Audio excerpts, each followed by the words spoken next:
Mthethwa. Driver in a crew. I was the driver and he was my crew. Sebenza ngabo 2053 the police station is detained. At 2053, we were at the police station detaining. Actually complain through radio control police station. Whilst at the police station, we received a complaint via radio control, We shooting in progress. which was a shooting in progress. It's number 13511 Kutlano Mzamo for Sloras. At number 13511 Kutwanong Street, Mzamo. Just a in Vos- minute. Sorry.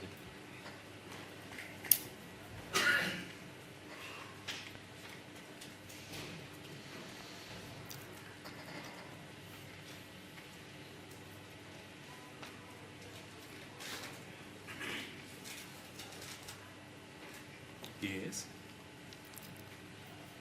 Itema ingeni complaint sabele sai yeka yonke into sarasha ule complaint shooting in progress. When the complaint came through, we stopped everything and we rushed to that shooting in progress.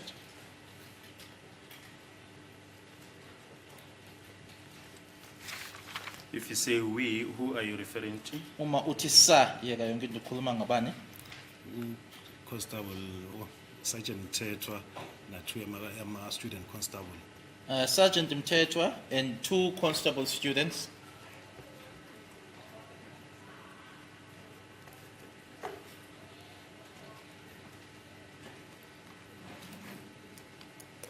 Yes. Yebo. Uste saya straight vele leo address le kuleso strat ngoba sayazi ilona vele I strat siyasazi. We then went straight to that address and the street because the street is known to us.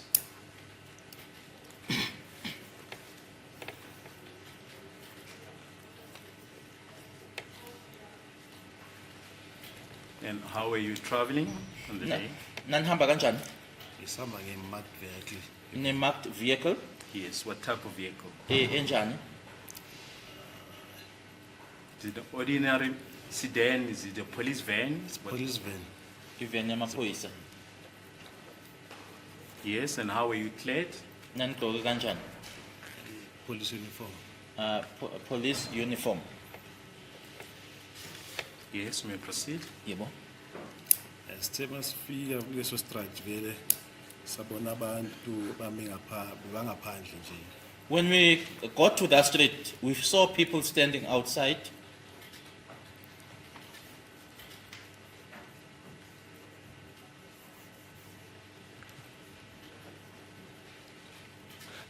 Yes. Yebo. Yo wave umama ngathi umama nje ngathi nomzimbanyana but umama nje wave ukuthi bathi baye computer direction. A certain lady with just a body, but she is a lady, waved to us and pointed to a particular direction. Yes. The lady made a report to you, and then what happened? Nase nenzani ke after ikwenzile lokho? Uyawavula iwindow umthetho wabuza ukuthi la khomba khona kuyenzakalani bese washo Okay. Mthethwa opened the window and went and inquired from her, what is happening there toward the direction where you are pointing? Yes. And she made a report to you. Waphendula ke yena ne? Yes. Yes. What did you do as a result of the report that she made? Uma esekushilo lokho akushoyo nina nenzani? sesaya kuleyo direction beyasikhomba kuyo ngase park. We went towards the direction that he was pointing out to us, to the park.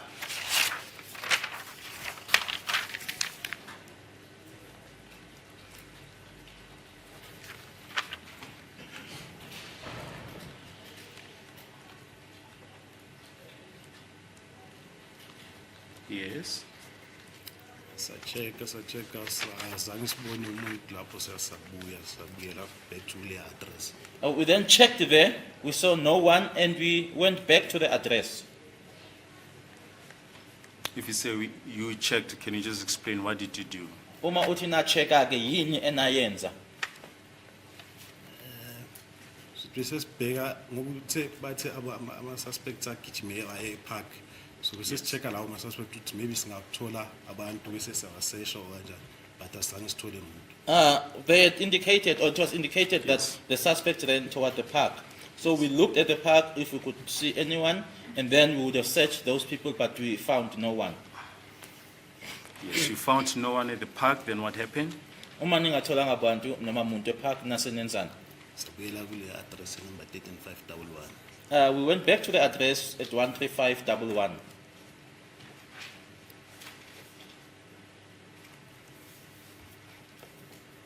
Yes. Yeah. Sithemba singena uyokwenza uThemba Khumalo uzintroduce as uThemba Khumalo umalume kaKheli. As we entered, then we were approached by a gentleman who introduced himself as Themba Khumalo, Kelly's uncle.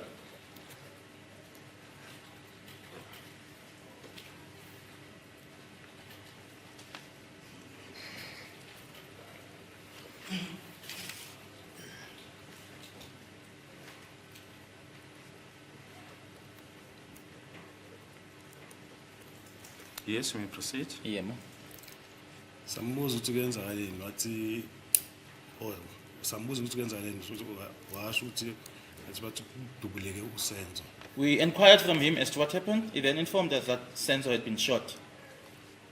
As a good priest, my Lord, we signaled our intention yesterday to call Mr. Themba Khumalo. May that hearsay evidence be provisionally allowed.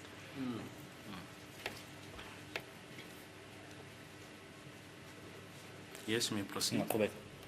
Esahamba naye uBankhumalo sangena endlini sacheka We went into the house together with Khumalo and we checked. Yes. So Yeah. what was the position regarding the house when you got there? When you got there? Uma nifika endlini, isimo mayelana nendlu sasi kanjani? Or maybe let's rephrase. How did you gain access to the house? Nangena kanjani endlini? ekuvaliwe wasivulela ubaba uKhumalo. It was closed and Mr. Khumalo opened for us.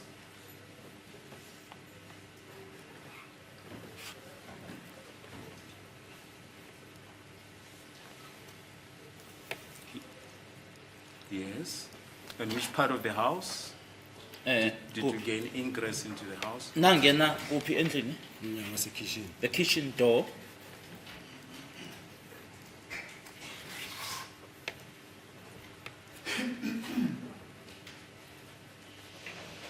Yes, you may proceed. Yeah. Sacheka just ukuthi bone nje athi uMadlaka mix up nje ngapha kunama cans wetshwala ubonise ukuthi ngathi uyani party nyano something. We checked and then it was sort of mixed up. On the one side we saw cans of alcohol. It appeared as if that there was some party or something. Just a minute.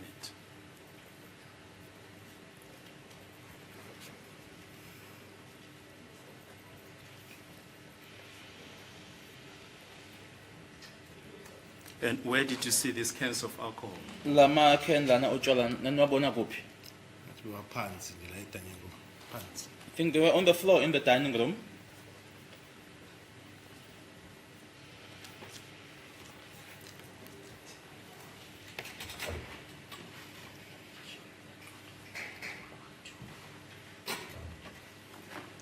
We just want to show you a photo 112 of Exhibit D.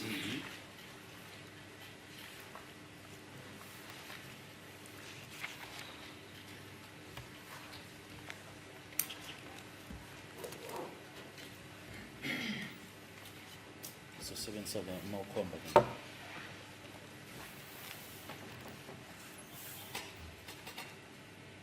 Uyabona? Angiboni.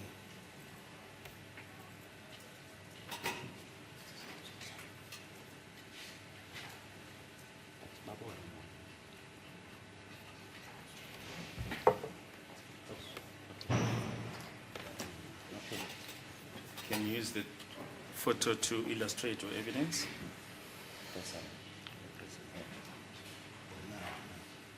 These are the cans.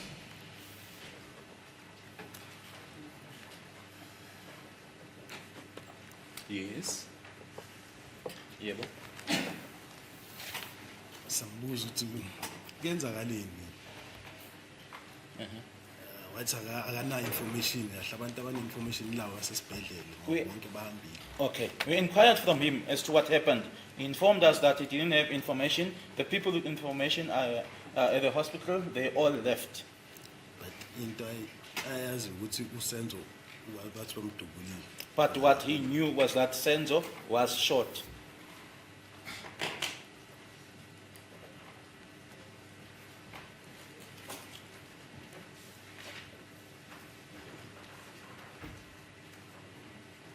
Yes. Okay, masiceda ukuchecka samcela sathi hayi sicela akhiye ilona umnyango sigijimisise lona sothola information kahle. When we're done checking, we then requested him to lock so that we could rush to hospital and get proper information.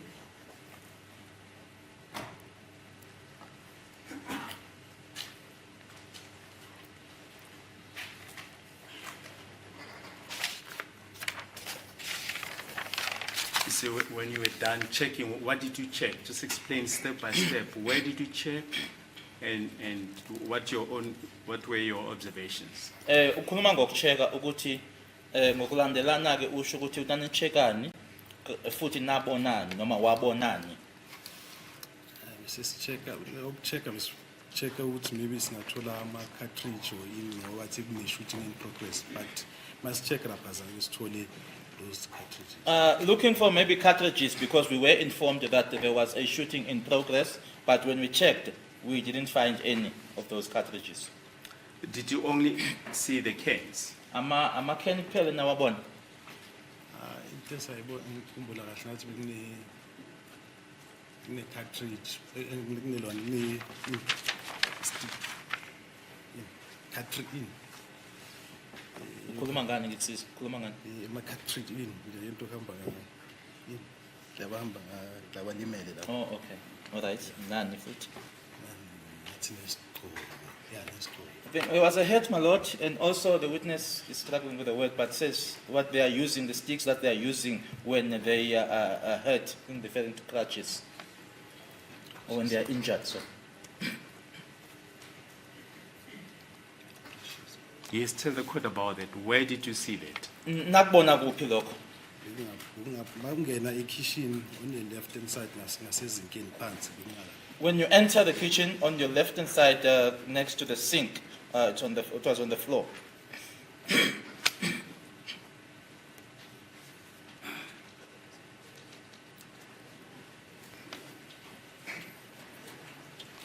And at what stage did you see these items that you've mentioned?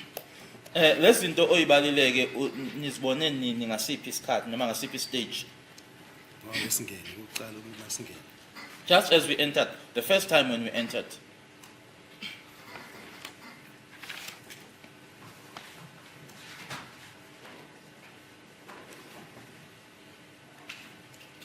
I just want to show you photo 3 of Exhibit C.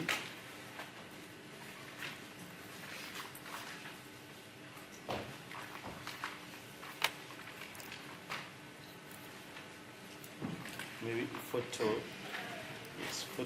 4 and 5. Yes, photo 5. I think that will be photo 5 of Exhibit C. We can use that photo to illustrate your evidence. Yebo, ungasho. Isigqoko This is the head, crash le. and this is the crutch.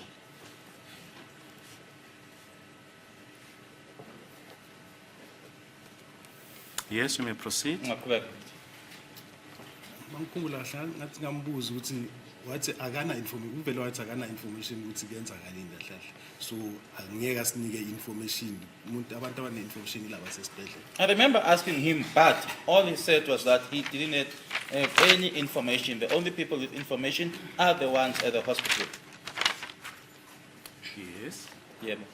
Ukulawo singicela khona ukuthi akakhiye bese sigijima isirashele esibhedlela ebuthilongo.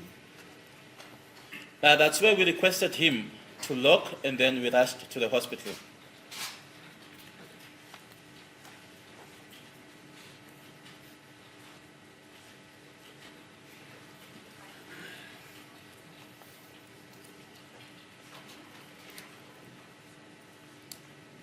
Yes, we proceed. Yep. driver masifika esibhedlela egate sesahlangana ne-SUV ye-BM. I drove to the hospital, and then at the hospital, at the entrance of the hospital, I then came across a BMW SUV.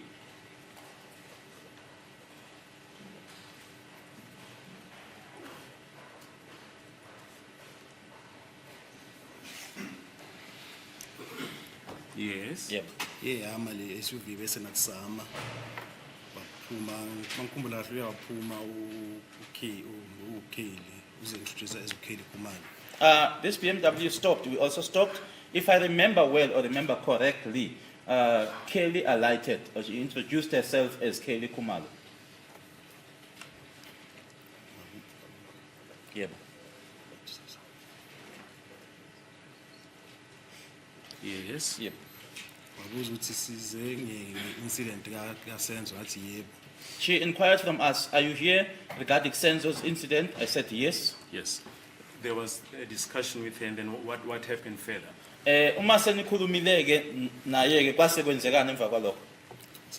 Saqhubeka saya phakathi esibhedlela casualty. We went to the inside the hospital to the casualty.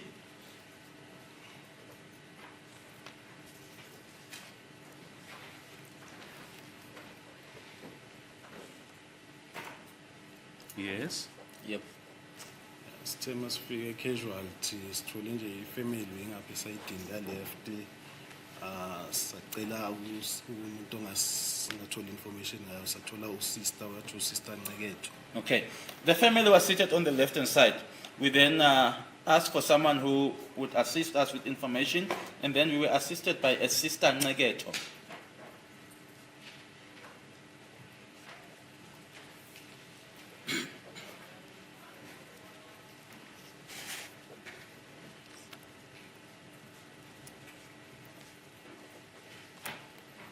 Yes. Yep. Sister Nceketho samtshela ngamchazela ukuthi sizovele ngendaba kaSenzo ethi udubulekile la esibhedlela wasihambisa wasingenisa kwelinye room nje iroom elincane nje. We informed Sister Nceketho that we were here, or that we were there, because of Senzo. We were informed that he had been shot. She then took us to a small room.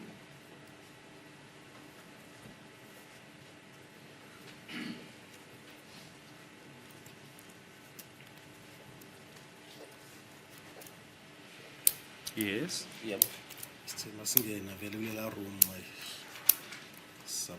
sathola sambona vele samthola uSenzo alele ku-stretcher abheke phezulu. Indeed, when we entered that room, we found him, and Senzo was lying on a stretcher facing upwards.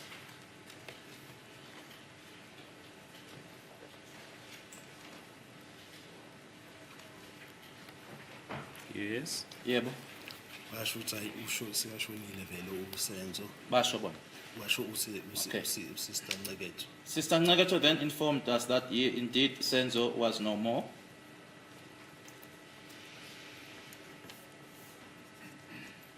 Yes. Cela i-declaration form ukuthi vele akasekho emhlabeni uSenzo. Celwa yini? Celwa ya. I then requested for a declaration confirming that indeed Senzo was late.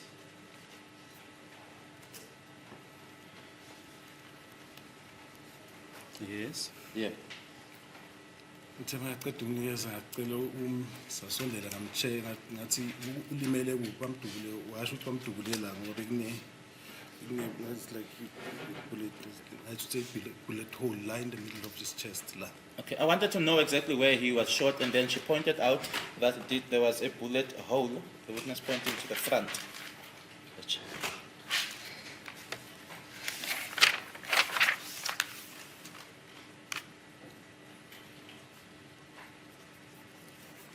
Yes. Yep. Did you see that? Wakubona lokho? Ngiyibona. Yes, I did.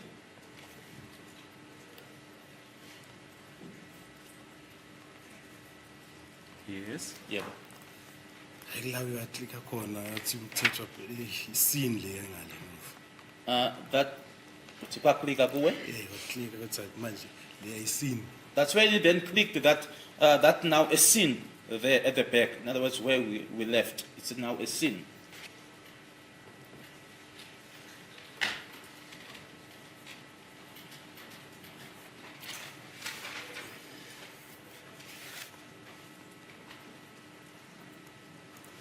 Yes. Yebo. Okay, saphume erumini sacela ngikhumbula kahle ngicela ngingafonela uconstable Mkwili ukuthi eze lapha esibhedlela. And then, if I remember correctly, I contacted Constable Mukwili to come to the hospital.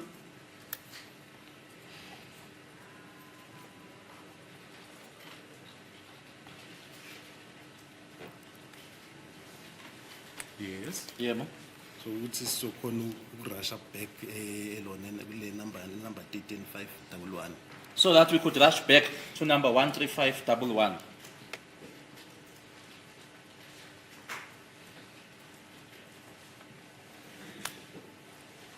Yes. Yebo. Abuyela la we family vele khona ngicela oyi1 ngasicela umuntu oyi1 ongasihamba naye endlini ngoba akekho umuntu owazi ukuthi kwenzakaleni endlini. Then went to the family that was seated there and requested one person who could go with us back to the house because no one knew as to what happened there.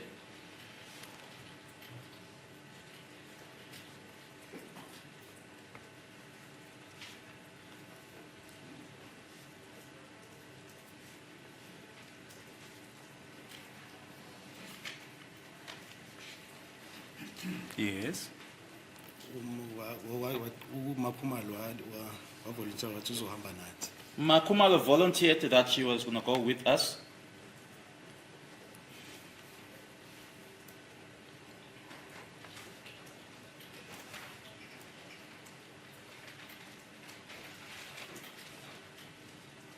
Yes. Yebo.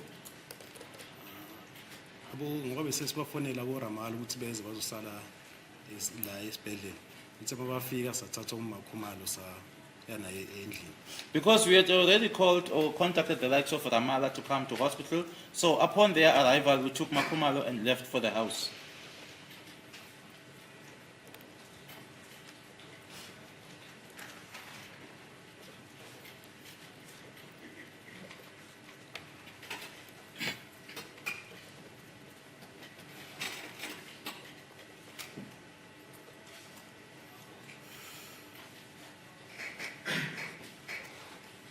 Yes. Yebo. Endleleni bese wasichazela ukuthi kuyenzakaleni endlini. On the way, or as we were traveling, she informed us as to what happened in the house.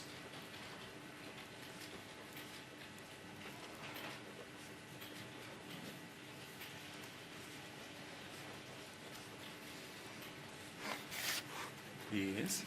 Sithi bese sazi ukuthi sini masifika la ngifika ngathatha ilona tape condoning tape ngavala igate singayifaka nje sa condonisini ngasho ukuthi sa condonisini. Since I knew or were now aware that it was a sin, upon arrival there, I took a tape and cordoned off the sin.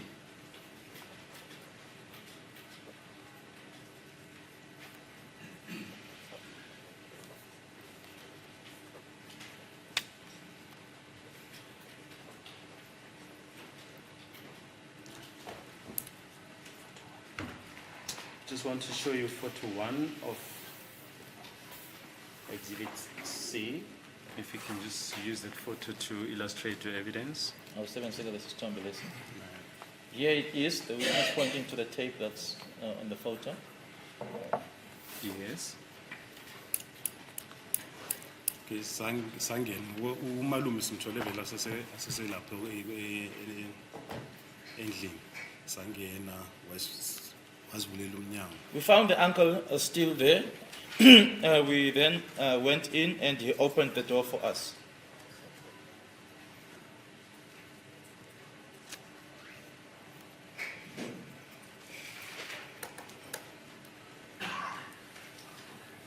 Yes. Yebo. Sema singena sacela uMakhumalo ukuthi ngoba uyebekana nemfowethu sathi demonstrate ukuthi kuyenzakaleni la kuyenzakale khona. And then as we entered, because Makumalo was the one with information, we then asked her to demonstrate to us as to what happened and where it happened. Just a minute.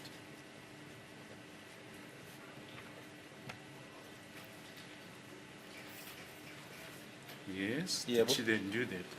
Ingabe wakwenza lokho? I just bekamile ngasho ukuthi wakwenza ngoba besimile elona la emasephathisi iphathisi tani room ne-kish la iphathisini. Yes, because we were standing, I would say that she did it because we were standing in the passage between the kitchen and the dining room. Yes, what happened further? You may not disclose what she said, what she told you. What happened further? Ungakusho ke anitshela kona kwase kwenzekani ke? Uvele seyavela athi lesigqoko is one of the suspects. She then just said this hat belongs to one of the As a suspects. court, please don't disclose what she told you. What happened further? Uthi ke ungangeni kwakushilo noma ukuthi wanitshelani ungakusho lokho uchaza nje emva kwalokho kwase kwenzekani.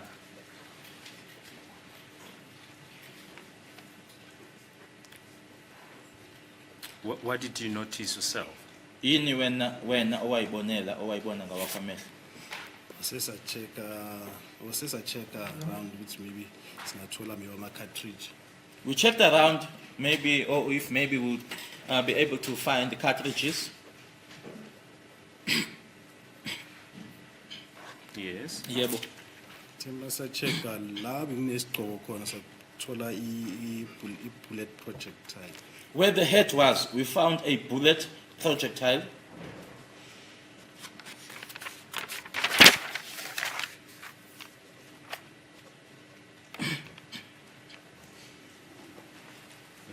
Once again, we're going to show you photo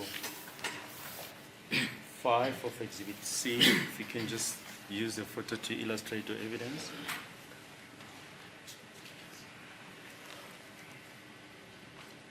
Ungasebenzisa sona le sithombe. Somewhere. Somewhere here, the witness pointing to where the cone is.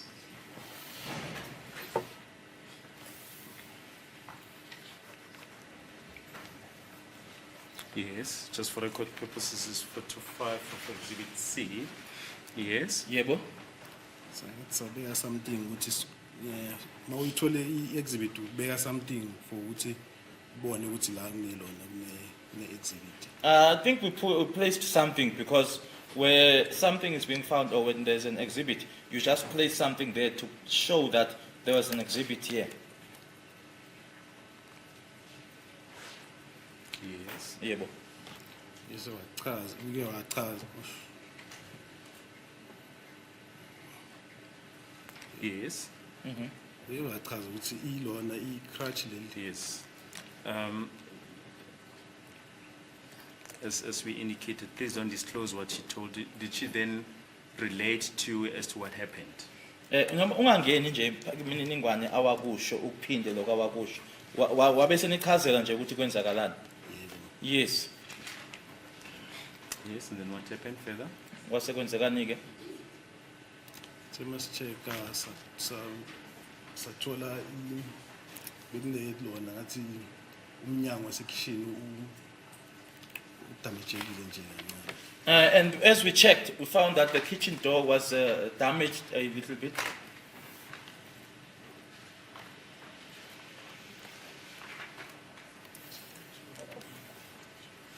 We're going to show you a photo 18 and 19 of Exhibit D.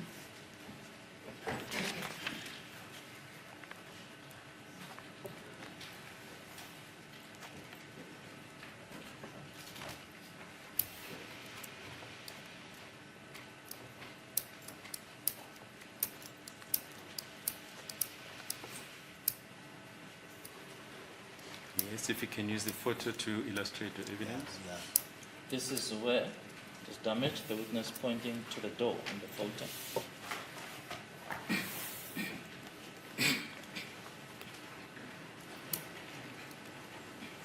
Yes. Yebo. Sacheka thema sicheka la ngathi ukuthola ama-blood stain nase-dining room. We checked, and as we checked, we found some blood stains in the dining room. Where precisely? Kuphi nendawo dining room? Duze ne-couch. Next to the couch.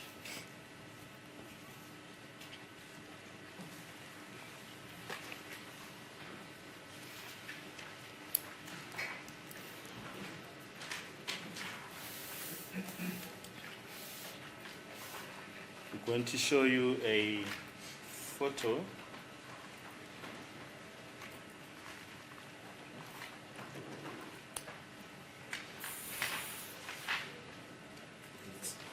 Photo number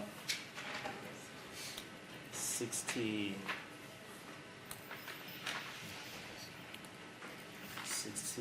65, I'm sorry, photo number 65.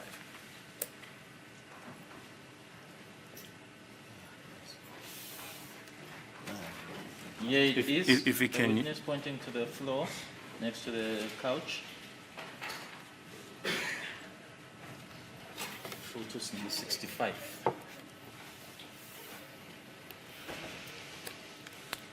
Yes. Yebo? Such izinto esazithola la. Yeah, that's esazithola. That's what we found there.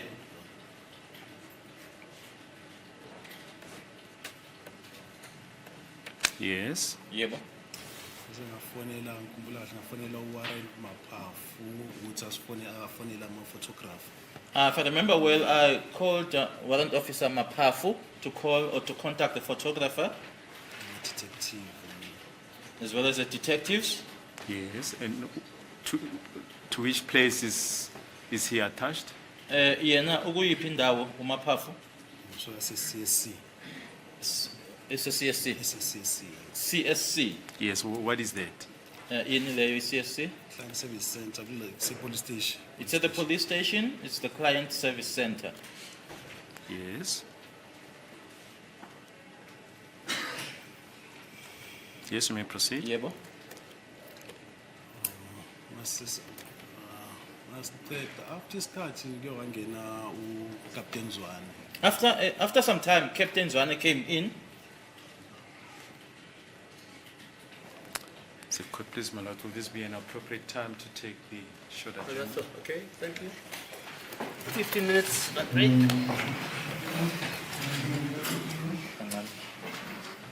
On his arrival, we pointed out to him the things that we found there, the exhibits.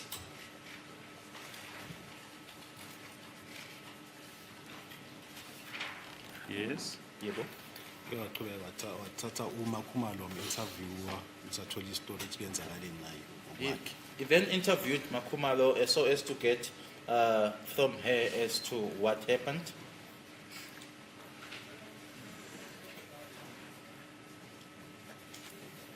Yes. Yebo? After a while ngikhumbula kahle kula kuke wangena i-photographer. After a while, if I remember correctly, I think the photographer came in. If we can ask the witness to speak up a bit more. Okay. Please speak up, sir. Okay. Yeah, ukuthi after isikhathi nje kuye wangena i-photographer. After a while, the photographer came in, Was introduced as Constable Musia. introduced himself as Constable Musia.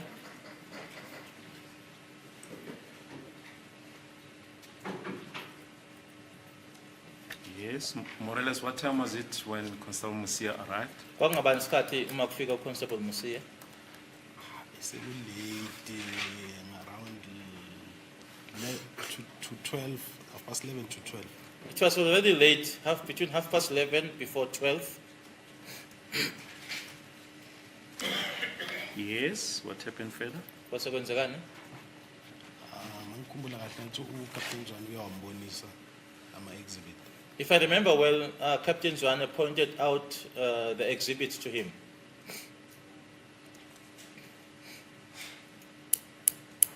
Yes. Yebo. Wafaka nale coin esiyibona lapho, i-coin le yellow. He then placed the cone, the one which we saw on the photograph, the yellow cone. He placed it there.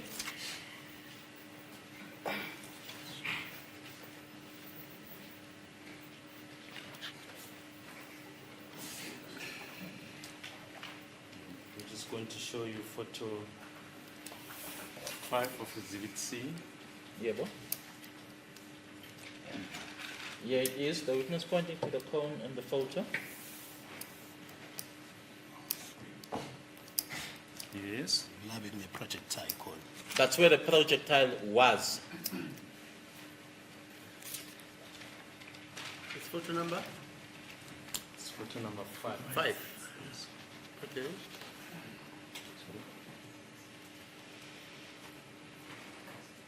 Yes, you may proceed. But isikhathi ngoba uthe mangena umsiya kuke wangena after isikhathi kuke wangena let's say task team. After Msia had entered, and then after some time thereafter, the task team came in.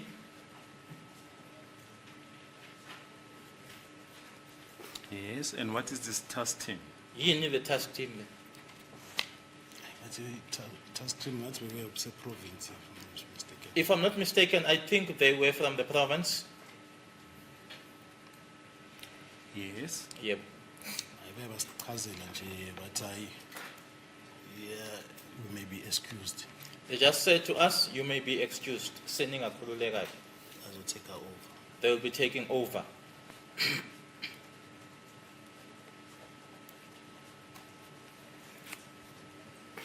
Yes.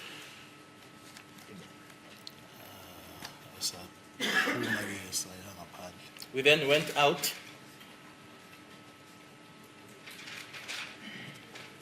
Yes. Ngikhumbula sesihamba nje isikhathi nje after isikhathi sihamba police station. I think we stood there for a while, and thereafter we went back to the police station.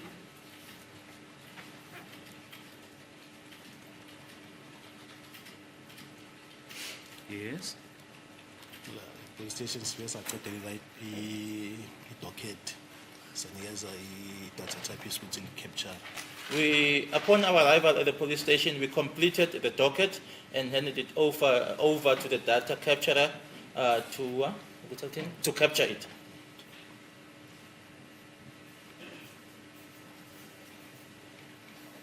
Was it then captured? Captured. Yeah, well capture. Yes, it was. Yes. What, do you know the particulars of the docket? We are a particular zalo docket. The cast number? Cast number? It's 636 10 2014. 636 10 2014.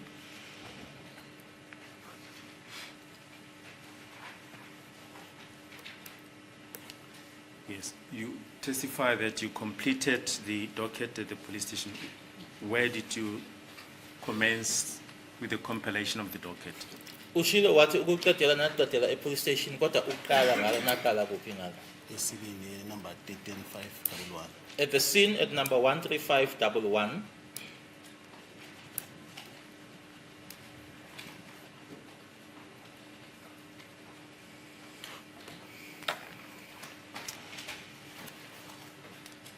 And after that, did you go back to the scene on the particular night? Ngalo busuku lo ngaba nabuyela futhi ku scene. Saqhubeka nama-complaint amanye. No, we proceeded with other complaints. And just one aspect. When you arrived at the hospital, you testified that there was a BMW SUV and that the lady who introduced herself as Kelly came out. Was she alone? Ushilo ukuthi uma nifika esibhedlele ne kunale SUV BMW kwaphuma lo CC ke owayichaza ukuthi uKelly Khumalo wayeyedwa yini. Umfana nje lapha passenger seat. There was a gentleman in the passenger seat. Is there anything else you wish to add? Khona kunye ofuna ukusho? No. Thank you, Mother. That is all. Sarah, please.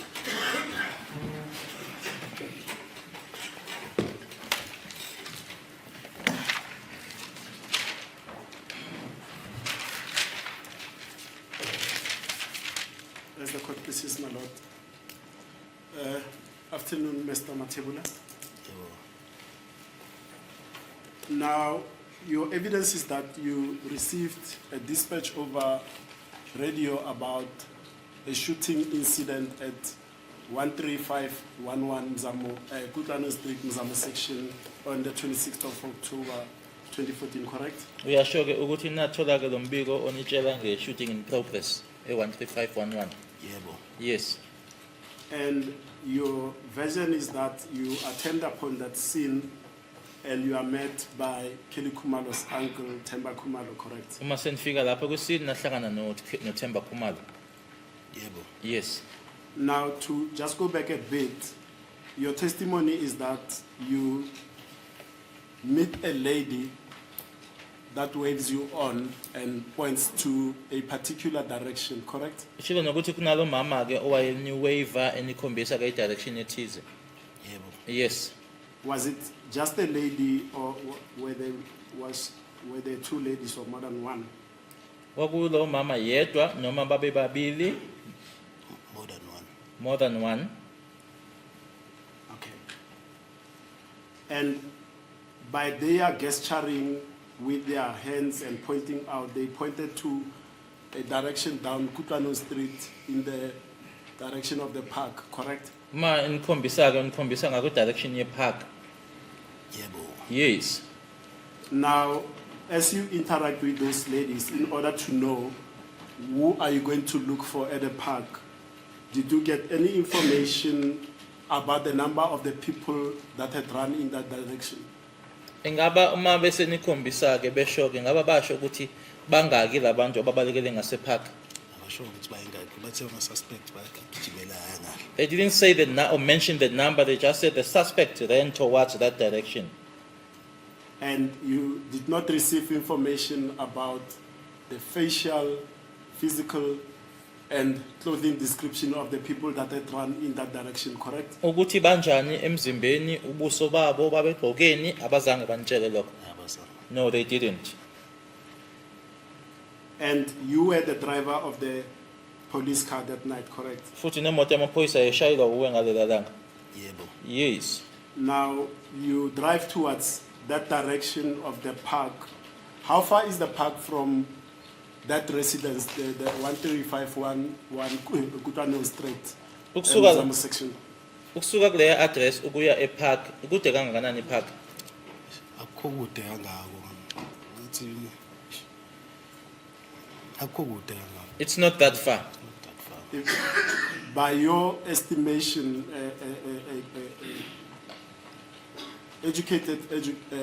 estimation, will it be more than 500 meters or Let's see. less than that?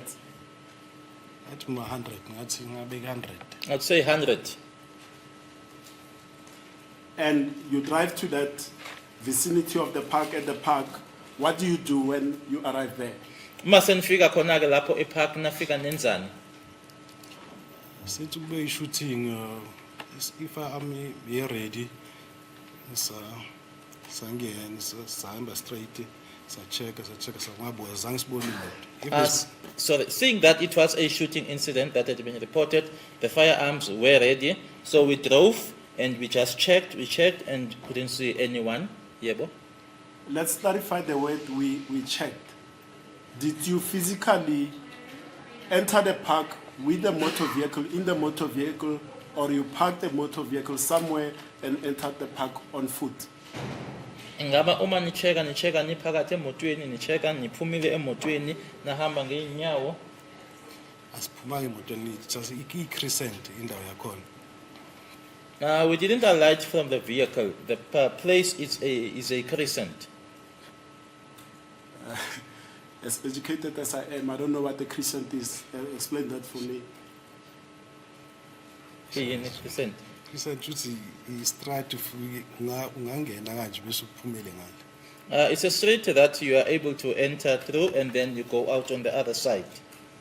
So you did the runaround at So- the vicinity of the park.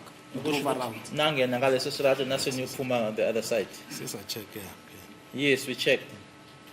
And did you beam the lights of the police vehicle into the park to see if there are people in the park? Ingaba ke ama lights emoto lena noma even lana nawabhima yini eparkini ukubona ukuthi akunamuntu yini? Yebo, bewalayitiwe. Yes, they were on. And how long did it take for you to do that initial cursory search of the park? Loko ke ukuthi ningene, ni drive, ni check bese nihamba kwanithatha isikhathi esingakanani? not eside man ngoba since sithole ukuthi akunamuntu around lapha sesabuyela endlini. Not a long time. By checking and seeing that there was no one there, we then drove back to the house. And at the house, that's when you meet Themba Khumalo, who introduces himself as Kelly Khumalo's uncle, correct? Nase uma nifika lapho ke nahlangana noThemba, wanitshela ukuthi uncle ka Kelly. Yebo. Yes. Who was specifically talking to Themba Khumalo? Was it yourself or Sergeant Muthetwa? Uwe noma umthetho owayekhuluma noThemba? Ngikhumbula ngathi bekakhuluma nami. If I remember well, I think you are speaking to me. But sometimes mangiceda ukukhuluma uthi naye ufuna ukubuza be. Futhi uyakhuluma ngathi uyithuka kahle. By the times you'd find out that I'm done talking, he would also want to know something. So basically, he was speaking to both of us. Now, what did Themba Khumalo tell you exactly about the shooting incident that you responded to at that residence? Yini enayitshela uThemba mayelana neshooting eyenzeka lapha? Uthe ngathi udubuleke usenzo. He said that it was alleged, or it was said that Senzo had been shot. And by that, did you understand him to be saying Senzo was shot in the house or in the premises of 13511 Kutlwanong Street? Ngaba ethi ke bathi kudubuleke uSenzo endlini noma udubuleke ejardini yalapha e13511? Ngikhumbula ngathi sambuza wathi ayekho sure but singaye endlini wathi abekho sure but singaye endlini. I think we asked him, or I asked him, but he then said he wasn't certain. We can go to the house, but I am not certain. Now, at the preliminary level, as a police officer and a first responder, if somebody says to you, Senzo has been shot at 13511 Kutlwanong Street, although the particulars thereof are still scant, would you agree that by so saying, he is informing you that that place is a scene of crime? Would you agree with me? Uma ke lo muntu esenitshela ukuthi lo muntu udubulekile la e13511. Yebo akasho ukuthi endlini, akasho ukuthi ejardini, kodwa uthi udubuleke la e1351. Ngokwenza kanjalo lo muntu lona akanitsheli ke manje ukuthi yisini lena. That's what he's saying. Okay. And you testify further that you then asked Themba Khumalo to open for you so that you can conduct a walkthrough of the crime scene, because now it is a crime scene, correct? Nase nimcela ke ukuthi anivulele nizokwazi ukuthi nje nihambe nibheke ngoba ke manje sekuyi crime scene. Asesangena sa check as music sokuthola ama cartridge sibone ukuthi vele le crime scene vele. We went in to check to see whether we'll be able to find some cartridges, then to be able to say indeed this is a crime scene. And by your testimony, you say when you entered the house, its condition was mixed up, to use your words. What do you mean by mixed up? Uchilo ke ngaphambili wathi uma ningena lapha endlini wathola ukuthi ku mixed up. Ubusho ukuthini uma uthi wabona ukuthi ku mixed up? Kumele izitsha ziphezwe besezinkini izitsha. Yeah, izitsha nje la ekitchen nje. There were some dishes in the kitchen, just in the kitchen, on the sink. The dishes were there. And you make certain observations in the kitchen initially, and let's clarify that. What do you observe at the first instance when you entered that house in the kitchen? Uma sungena ke ngena kokuqala la ekitchen ke yini oyibonayo? Ngayibona ngikhumbula ngathi we crutch lapha ka left. The crutch on the left side next to the stove. And what else, if you recall, at the first instance? I think the head as well. And then you then move on to the kitchen through the passage. And as well as the cans. Okay. Are the cans in the kitchen? Now my cans is in the dining room. Okay. And your observation or your summation of you seeing the cans, you say it looked like there was a party there. What informs that summation of yours? Ushilo-ke ukuthi uma ubona lama cans la kwakungathi nje banephathi yini eyakubangela ukuthi ucabange kanjalo? Kuyilizitsha bese nalo tshwala lawo yabuya. The dishes as well as the liquor that was there. But from photo 64 that was shown to you, we only see 2 cans of alcohol. Kodwa-ke kulesi sithombe obusibonisiwe lana bekuwama-can amabili nje kuphela utshwala. Yebo. Yes. One swallow makes the rain. I'll leave it. Now, at the first instance, did you then notice blood anywhere in the house? Uma nifika noma ningene kokuqala laphayana igazi kukhona la ngabona khona igazi uma nifika kokuqala. Mangikhumbula kahle igazi silibone wesithumba sesibuya wesecond instance. If I remember well, we only saw the blood when we came back for the second time.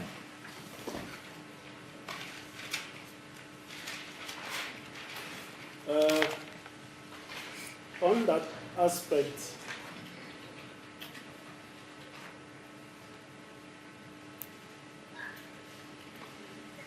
okay, you recall that you made 2 statements regarding this incident, correct? Uyakhumbula ukuthi kune-statement oyi-2 owazenza ne? Yebo. Yes. The first one that I'm not going to refer you to was made on the 26th, early hours of 27th of October 2014, when this incident occurred, correct? Esinye lesi wasenza phakathi kwe-26 nasekuseni nge-27 October 2014. Yebo. Yes. And the second one was made on the 15th of November 2018. And it was taken by an officer by the name of Richard Ramukosi. Do you know him? Esinye sango November 2018 sathathwa uRamukosi uyamazi? Yeah, khona wasithatha statement. Yes, someone. Ngisakhumbula ukuthi ubani but khona umuntu. Yes, someone came to take a statement as to who it was. I can't remember. If I can ask that the witness be provided with A97, that's a document that he deposed to on that date. 15th February. Okay, I'll correct that. Now there's a document in front of you, and how was this document made? Did you narrate the story to the person that was making it, or did you reduce it yourself into writing? Wawumtshela lo muntu lona ke oweza kuwe noma wayibhalela wena ngokwakho? Bengimtshela. I was narrating. In what language were you conversing with this person when Nisebenzisa AEP language. Ngathi isiZulu. IsiZulu. And as you are narrating the story, he writes it down. After it was completed, was the document read back to you? Uma eseqedile ke usibhala ingaba wakufundela yini lento ayibhalile? Ngiyifunda, wathi ngiyifunda. I read it. He asked me to read it. And having read it, you were satisfied with the contents thereof, correct? Uneliseka ke ilokho okubhaliwe. Yebo. Yes. And having been satisfied with the document, you then appended your signature on the document. And if you can look at the document before you, there are, I think it's a first number and a signature at the bottom right of each page and at the end of the last page. Wase uyasayina ke khona uyasayina la khona ne-first number futhi. Yebo. Yes. Now, would you confirm that this is the statement that you made to Ramukosi on the, let me get the date correct, on the 15th of February 2018? Yebo. Now, on the It's February. Did you not say November? it's February. That was a Okay. mistake at the beginning. When the statement is 15 February 2018. Yisona lesi wasenza ke ngo-15 February 2018. Yeah, there's the additional statement. Yes, the additional statement. Now, my lord, I'll need the guidance of the court with respect to Mafaladiso and related cases. Should I read the whole document to him then? How many pages is? You want to engage him on how many pages? It's 1, 2, 3, 4, 6, 7 pages. On all the pages. Sorry, Malak. You're engaging him on all the pages. No, I'm only engaging him in respect of paragraph 4 thereof. Yeah, okay, fine. Okay, thank you, Malak. That's it. Phone. Now, I'm going to read to you paragraph 4 of A97, and it reads as follows, and I quote, Temba was on his way out of the house and informed us Senzo was shot inside the house. Temba Kumar further informed us that Kelly, together with other victims, took Senzo to the hospital in Botselong. Temba told us that only the people in the house know what happened were all at the hospital. We entered the house and I noticed blood stain on the floor in the house was in an untidy stage. Do you see that paragraph? uThemba ke wayesendleleni ephumayo endlini wasitshela ke ukuthi uSenzo wadutshulwa phakathi endlini. uThemba Khumalo okunye futhi abasichazela kona ke ukuthi uKelly kanye nabanye bathatha uSenzo bamisa esibhedlele eButsilong. uThemba wasitshela ke ukuthi abantu abaziyo ukuthi yini eyenzeka ilabo babesesibhedlele. Sangena phakathi ke endlini ngabona ke igazi phansi noma ama stain egazi phansi futhi ke nendlu nje yayikwisimo ke esingekho kahle noma ingcolile. Now, what is deposed there and written there is that you notice blood at the first instance, in contrast to your testimony that you only noticed blood at the corner of the couch and TV stand on your second visit to the house upon returning from hospital. Lana ke lokho kubhalwe la kuyaphikisana nalokho kushoyo. Lana uthi igazi walibona uma ningena nje okokuqala endlini. Kodwa ke mawunikeza ngobufakazi uthe igazi nalibona noma walibona uma nibuye kwesibili. Alibona mase sibuya kwesibili kahle kahle. I saw the blood when we came back for the second time. Now, let's move on. Upon having done that walkthrough the first time, you asked Temba Kumalo to lock the house so that you can go to the hospital, use your way to rush to hospital to get further clarification as to what transpired in that house, correct? Uthi mase niqedile ke namcela uThemba Khumalo ukuthi akavale nihambe niye esibhedlele niyozwa ke ukuthi kwenzekani kahle kahle. Yebo. Yes.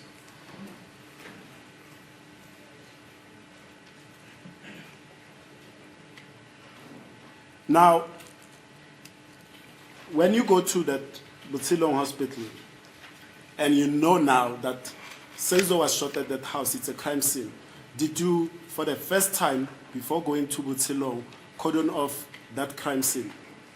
Uma seniya ke eButsilong ngeke manje niyazi ke ukuthi sekuyi crime scene then ngalesikhathi nihamba niye esibhedlela ngaba na cordina ngalesa sikhathi navala. No.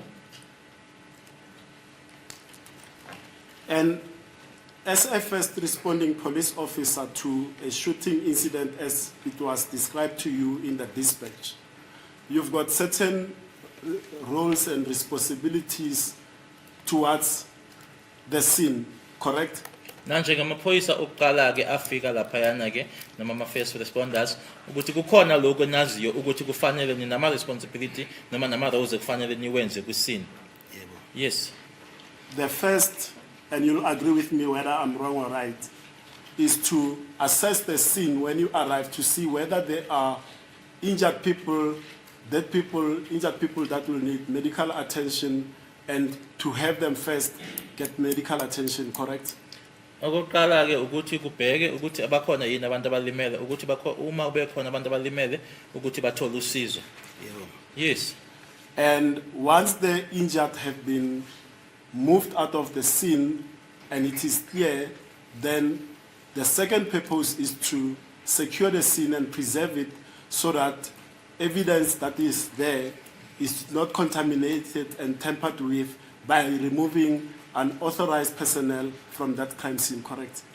Uma ke lokho senikwenzile ke ukubheka ke ukuthi noma uqiniseka ukuthi isini lena ke isecuriwe kwaye futhi iyavalwa ke ngokuthi kususwe abantu abafanele ukuthi babe lapho.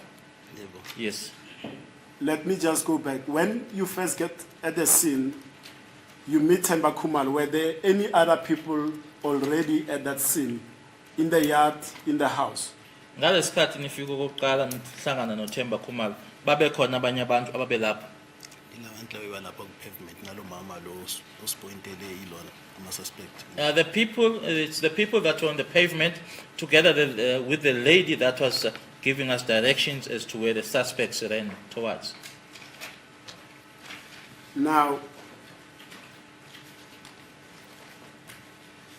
to preserve and protect a scene from contamination by people, because people are the most contaminators on the scene, you cordon off the scene with a police tape, correct?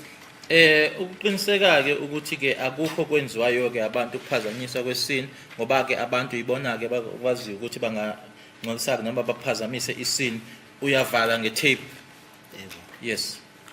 Now, the two ladies that you referred to, that they were pointing to a certain direction towards the park that you met on the scene, would you agree with me that those are potential witnesses because they are pointing to potential suspects, correct? Laba babili ke ushoyo ukuthi babekhomba ke bethi ama suspects ayengalena ke ukuthi ke kwangama potential witnesses ngoba bayakhomba bayasho ukuthi ama suspects ayengakuphi. Ebangazi just bathi abantu babalekile ngale not ukuthi bayabazi ukuthi bababonile kanjani bathi abantu ama suspects agijimile ngale le direction. It was not to say that they knew who they were. They just said that the suspects ran towards that direction. Hence, I'm saying they were potential witnesses because you'll only learn later when you've taken their details and interview them to say, who did you see running there? You'll agree? Ingakho ngisho ukuthi nayo ukuthi bangama witness babe ngaba noma babe ama potential witness ukuthi lokho ke ubuzokwazi kamuva ukuthi uma ubabuza ukuthi ubone bani obani labo babonile. Yes. Now, did you obtain the contact details and residential addresses of the two ladies? Ama contact details kanye nama address alama lady lawa wawathatha. Angikhumbula kahle athi ngaphatha amagama if I'm not mistaken athatha amagama. If I remember well, I think I took their names. And you didn't take the details of where they reside or immediately in your pocketbook take their contact numbers? Ukuthi bahlala kuphi nama contact numbers awuzange kwathatha. Transfer ngafaka kulo pocketbook. In the pocketbook. And that pocketbook is not going to assist us because now it's gone absent without leave. Correct? Angit ayisekho ke manje le pocketbook. It's not there anymore. Now, your testimony, just to clear this one out, there's you, Sergeant Mtetwa, and the two student constables. You all drove to the hospital, correct? Number 4 wena umthetho nama students awu2 na esibhedlela. Yes. And the only person left on the scene guarding, for lack of better word, guarding the scene was Themba Khumalo, correct? Kwasala uThemba Khumalo yedwa la. Yes, the uncle. Now, you go to the hospital. Where do you encounter this BMW SUV motor vehicle? Uma seniya ke manje esibhedlela nihlangana kuphi ke nale BMW lena? Egate ngeButhilong. At the gate in Butilong. And how does the interaction go? You say, Kelly, a light from the SUV comes to you, or what happened, that interaction? Clarify it for me, please. Uthukeli wehla wabe eseza kunina kwenzeka kanjani? Mangikhumbula kahle uye wama nathi sama. Masima waphuma akazange waphuma nje la duze nemoto yakhe nathi saphuma sama nje duze nemoto yakhe washo ukuthi wabuza ukuthi nize ngeincident yasenzo ngathi yebo. She stopped, we stopped, She didn't come to our vehicle. She just came, alighted from the vehicle and stood next to a vehicle, and we also alighted and stood next to our vehicle and inquired, "Are you here for Senzo's matter?" Then we said yes. And after that, was there an elaboration? Because according to your evidence in chief, is that you went specifically to the hospital to find out the details of what transpired. Did you ask Kelly Kumalo exactly what happened on that scene at 13511 Kutalo Street? Ushilo-ke ukuthi uma niye esibhedlela nanifuna ukwazi ukuthi kwenzekeni manje uma sesho kanjalo-ke ingabe nambuza yini-ke ama-details ukuthi yini kahle kahle yenzeka. Awu. Yebo, ngiyachaza ngoba. Qhubeka. Uthe uSenzo seyasishiyile. She said Senzo is dead. Yes, but that's the tail part of the story. You said you went to the hospital to find the body of evidence, what really transpired in that house. Did you ask Kelly Kumalo what happened in that house? Ushilo ukuthi uma niye esibhedlela nanifuna ukwazi ukuthi yini eyenzeke endlini. Manje-ke nangoku uKelly senikhuluma naye, nambuza yini noma wambuza yini ukuthi Kelly kwenzakalani endlini. Thema simbuza wathi hayi singene phakathi sothola bakhona la bakhona endlini. When we asked her that, she told us to go inside. The people, there are some people there inside the hospital who were in the house. Okay, now you get into the hospital, you see the family seated at the waiting area, reception area. Did you ask anyone of the family members there and then to come and assist you by describing what transpired in the house on that night in question? Ushilo uma ningena esibhedlela bakhona ke laba behleli ku left befamily. Ingabe ukhona nabuza kuyena kulabo befamily ababehleli lapha. Ngikhumbula kahle sibuze mase siceda ukumbona mase sithole ne declaration yaka Senzo. If I remember well, we inquired when we had already seen him and after having received Senzo's declaration. Now, how long did you remain at the hospital?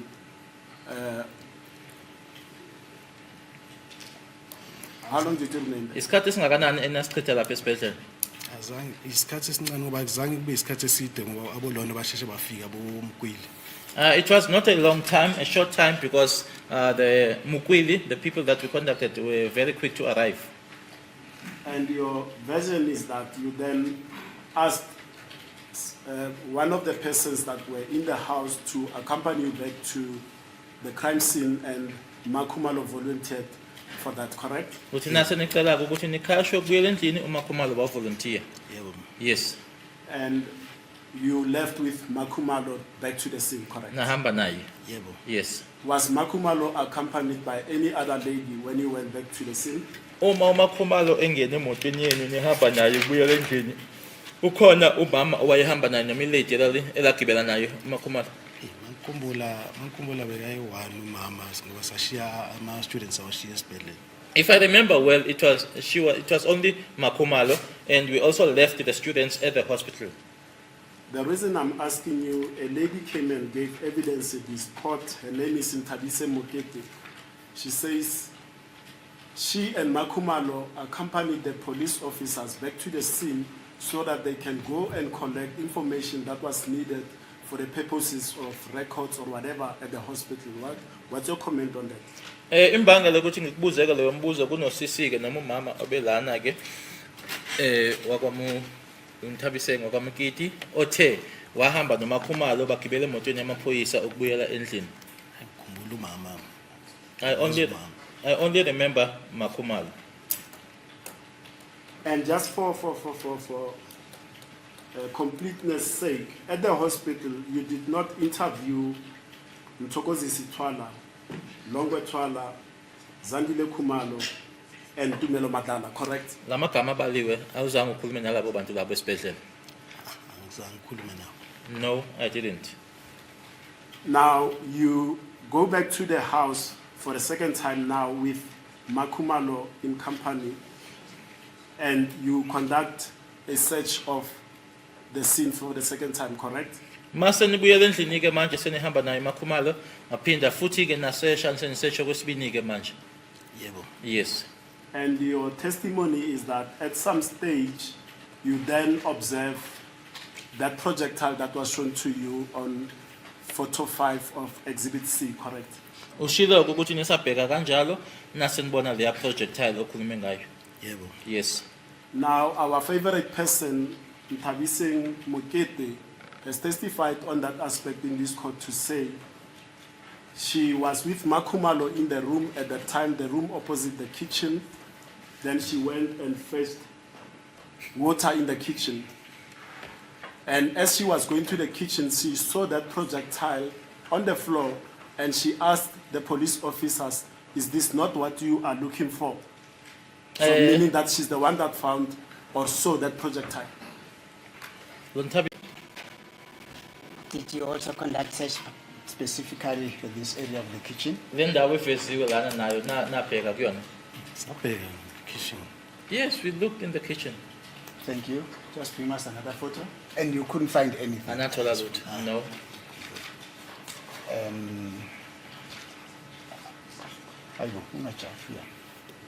I think photo number 15 depicts the photo that has just been shown previously where you said that on the right-hand side of photo number 15, it's a depiction of the photo that has been referred to previously, and then you said you searched it, you couldn't find anything. And then on photo number 15, there's a sink. I think it's what appears to be a carpet where there's a yellow item there. The photo that's on your left, did you also conduct a search on that area of the kitchen? Yabo la kunalento left yellow khona, ne? Nalapho nabheka khona. Sabheka. Yes, we did. And you did not find anything? Zange ngithole lutho. No. Thank you very much, sir. Thank you very much. My lord, got no further question. I have no cross-examination. Thank you.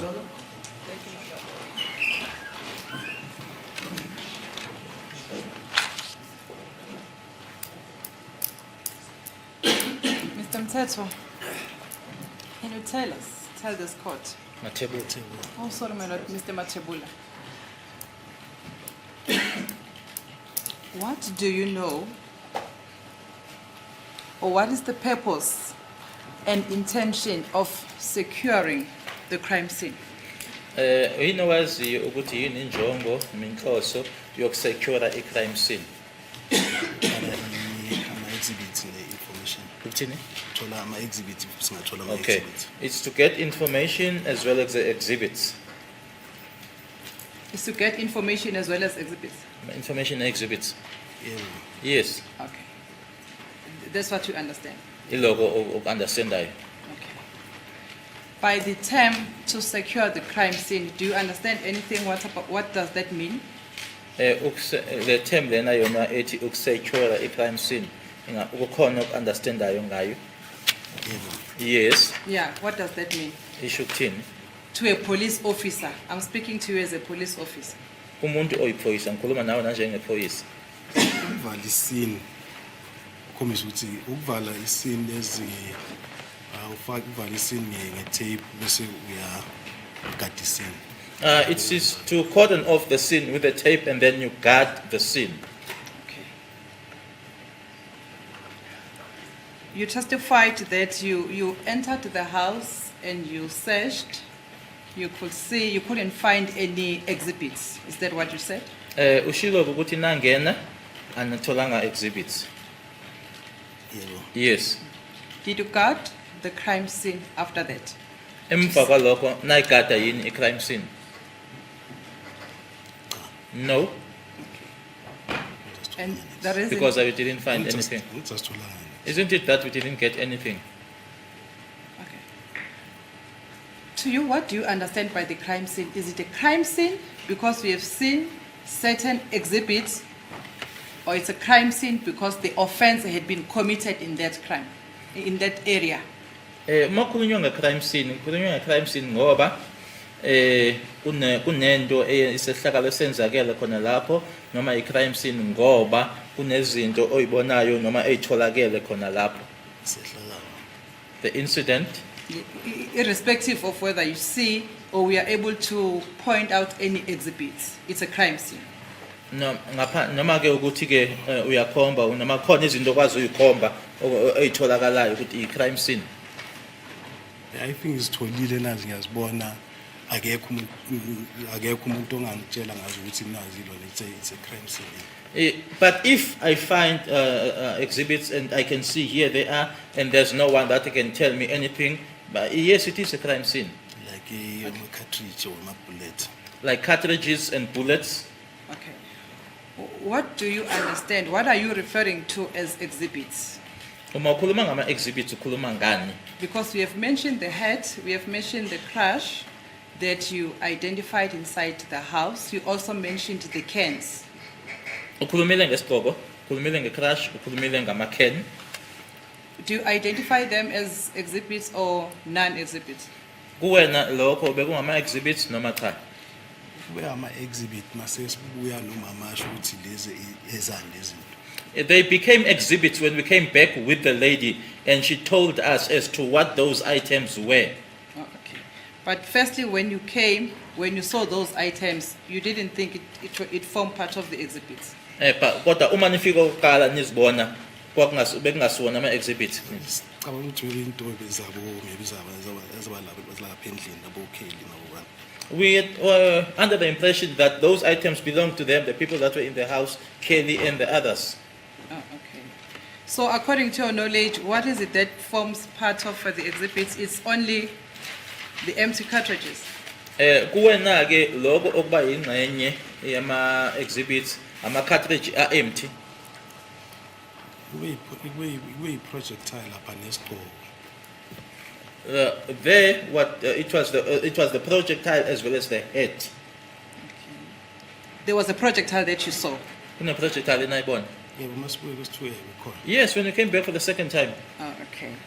And you also testified that you looked for the cartridges. Did I hear you correctly? Yeah, Yes, Yes. that's it. And you didn't find anything? That's it. we didn't find it.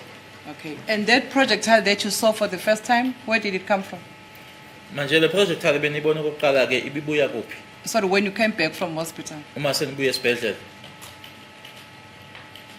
Shuthi it's like shuthi le projectile ile angithi umama akho ungalusitshela ukuthi yoba ne shooting. Sesa check checker sesa thola that projectile. The Kumalo lady informed us that there was a shooting, and then upon our checking, we then came across that projectile. So it means that the first time when you inspected the crime scene, you failed to take a proper look. That is why you couldn't see that projectile for the first time. Okusho ukuthi uma nibheka okokuqala ukuthi anibhekisisanga kahle ingakho ningayibonanga leya projectile. Sibonanga ngokuqala. We didn't see it the first time. I just missed the introduction of your duties. You were attached to the crime prevention unit. Am I correct? Yeah. Yebo. Okay. Yes. And what are the duties of a crime prevention police officer? Umsebenzi ke wephoyisa i-crime prevention yini? Prevent the crime. It's to prevent crime. Okay. And then now you are at the scene. You had been told or you have been informed that there has been a shooting incident. Did you prevent any crime from further happening at the crime scene? Manje ke nilaphayana ke nitsheliwe ke ukuthi ke kunalesi sehlakalo esenzekile ingaba na preventa yini ukuthi kube nesinye sehlakalo esenzekayo. Sorry my lord, to be specific, at the first time when you arrived at the scene. Uma nifika kokuqala laphayana. Can you repeat the question? Okay. You said one of your duties as a crime prevention officer is to prevent crime from happening. Uthi ke upreventa icrime umsebenzi wenu. Yes. Then my question is, when you arrived at the scene for the first time, did you prevent the crime from happening? Uma nifika ke lapha ingaba na preventa yini crime ukuthi ingenzeki. It had already happened. Yes. Did you prevent the crime from further happening? Ukuthi phinde futhi yenzeke na preventa yini? No. Okay.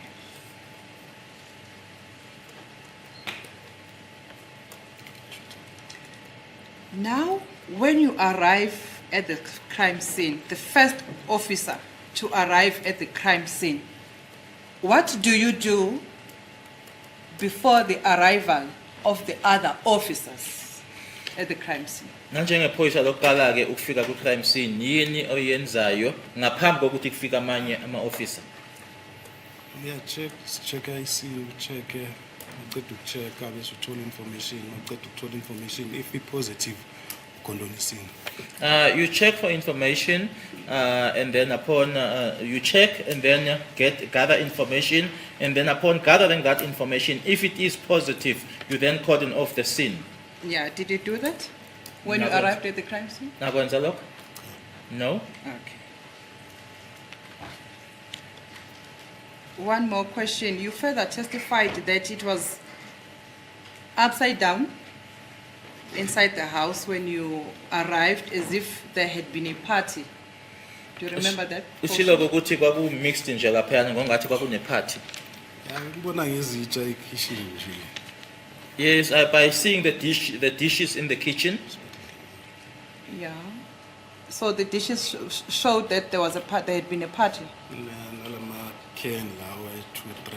As well as those 2-3 cans. Oh, okay. Then that told you that, informed you that there had been a party because of the 2 cans. Lawa makheni ke lawa bese sithi kwakune party. That's how I thought.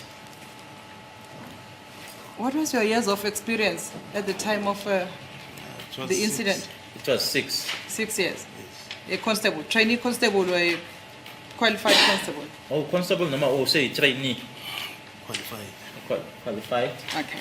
At the time when you decided to go to the hospital, why didn't you separate amongst the 4 colleagues of you who attended the crime scene and leave others at the scene to secure the crime scene?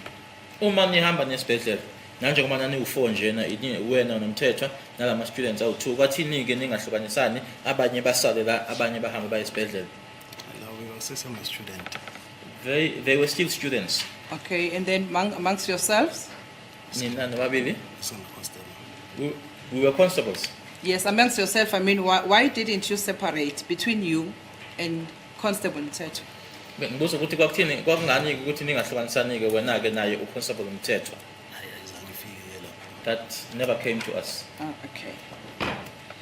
And you further testified that when you came back from the hospital, Makhumalo was the one you were busy with inside the kitchen. Utshilo nokuthi manje buya esibhedlela uMakhumalo uyena ke nani busy naye ekitchen.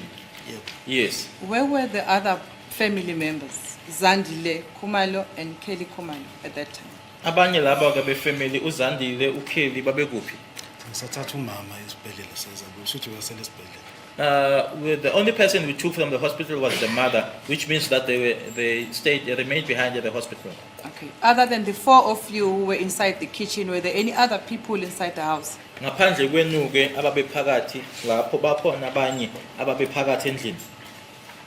Captain Zwane. Captain Zwane, Yeah, other than you who were at the kitchen. ngaphandle kwenu ke ababese kitchen. No. Oh, okay.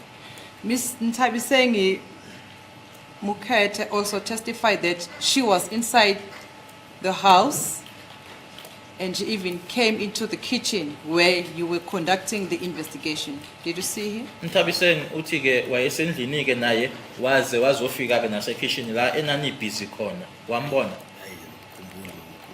I don't even remember her. And she even testified that she is the one who informed you about the projectile that was lying on the floor. Nokuthi uyena onikhombisa le projectile leliphansi. No. Okay. How was the visibility inside the kitchen where you were conducting the investigation? La enani busy khona ekitchen kwakukanjani ke ngokubonakala noma ke ukukhanya? Light It was like this. There was light. Oh, okay. And it is your evidence that you conducted search even on top of the cupboards. Is that correct? Uyasho futhi ukuthi nangaphezulu kwekhabethe le nasesha futhi. Yes, we did. And if there was any exhibits there on top of the cupboard, who would have seen it? Uma kuwukuthi kwakunayo exhibit eyikhona lapha nanizoyibona.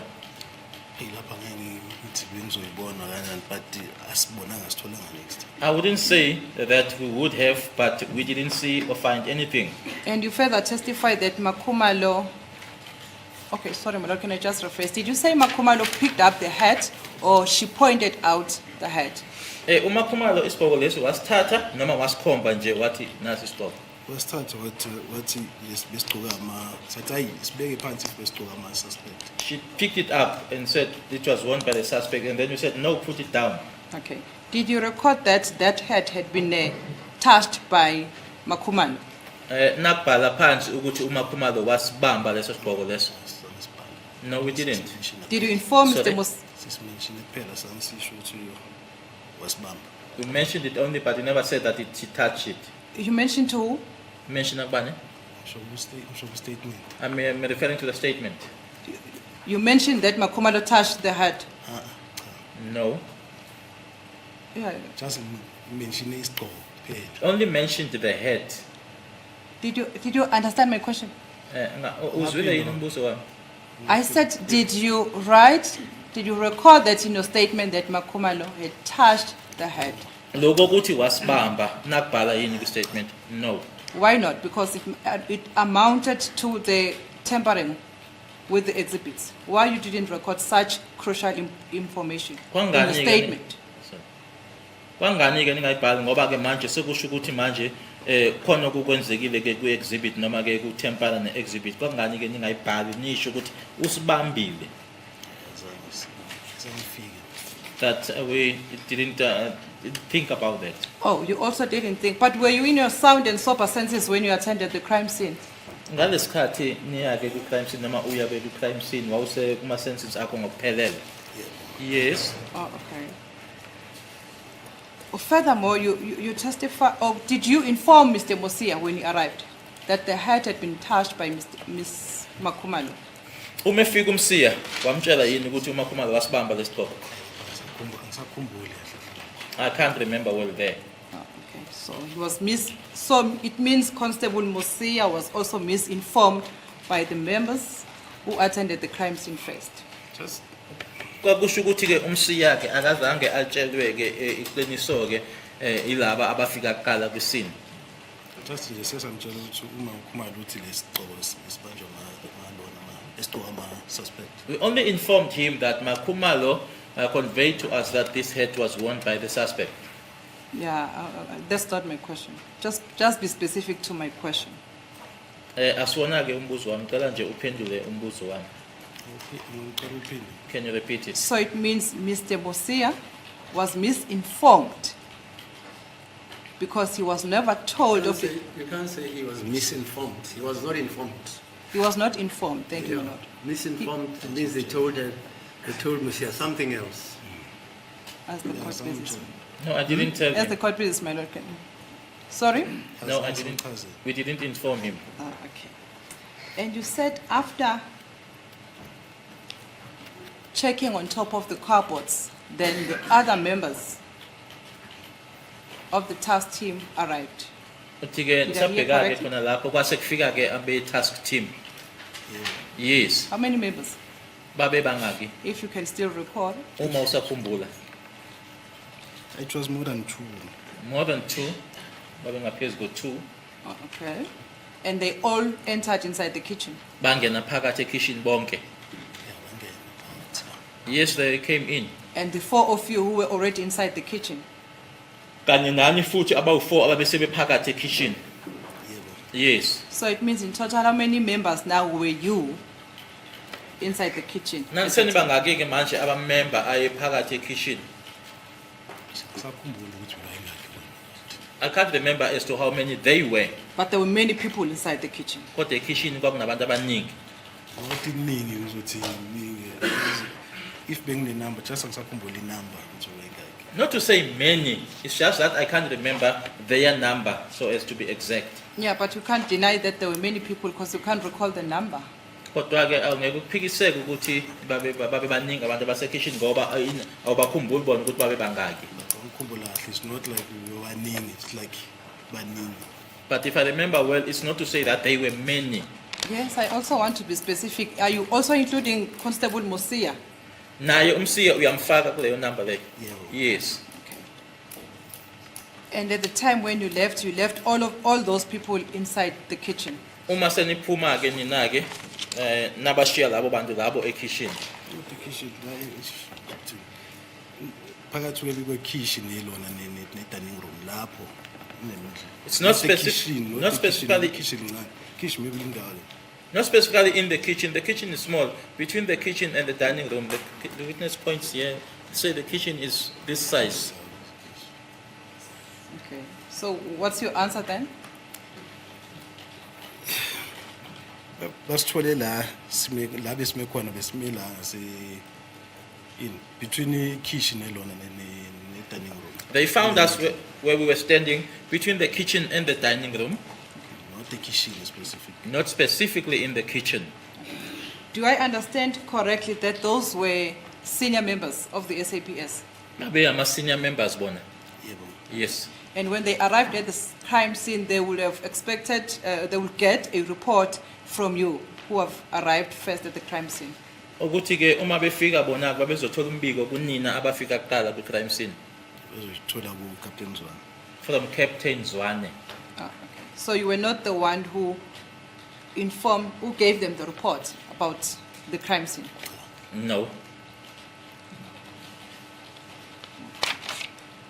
Thank you, my lord. I've got no further questions. Thanks. Mr. Baloyi, any read? Oh, I'm sorry, my lord. Just one. I'm sorry, my lord. My apologies. Did you testified that you spoke to Makumalo when you were from the hospital to the house? Is that correct? Yes. And also inside the house, you also spoke to Makumalo? Nasendlini futhi nakhuluma naye. La bese sibonisa khona ukuthi yenzekile. That's where she was pointing out to us that it happened here. Oh, okay. Did Makumalo at any stage tell you that there was a cell phone robbed during the incident? Ingaba khona la anitshela khona Makhumalo ukuthi kune cell phone eyarojwa kuleso sigameko leso. Yebo one. Yes, one. What did you say? Wathini? Wathi bathathe i-cellphone yakhe if I'm not mistaken. If I'm not mistaken, she said Kelly's phone was taken, or they took Kelly's phone. From where? Bayithatha kuphi?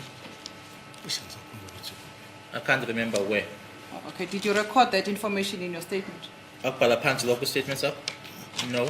Oh, okay. Did you also convey that message to the other police officers that the cell phone was robbed as well? Yes. Thank you, my lord. I've got no further questions. Yes, Mr. Baloyi. As a conclusion, just one or two aspects.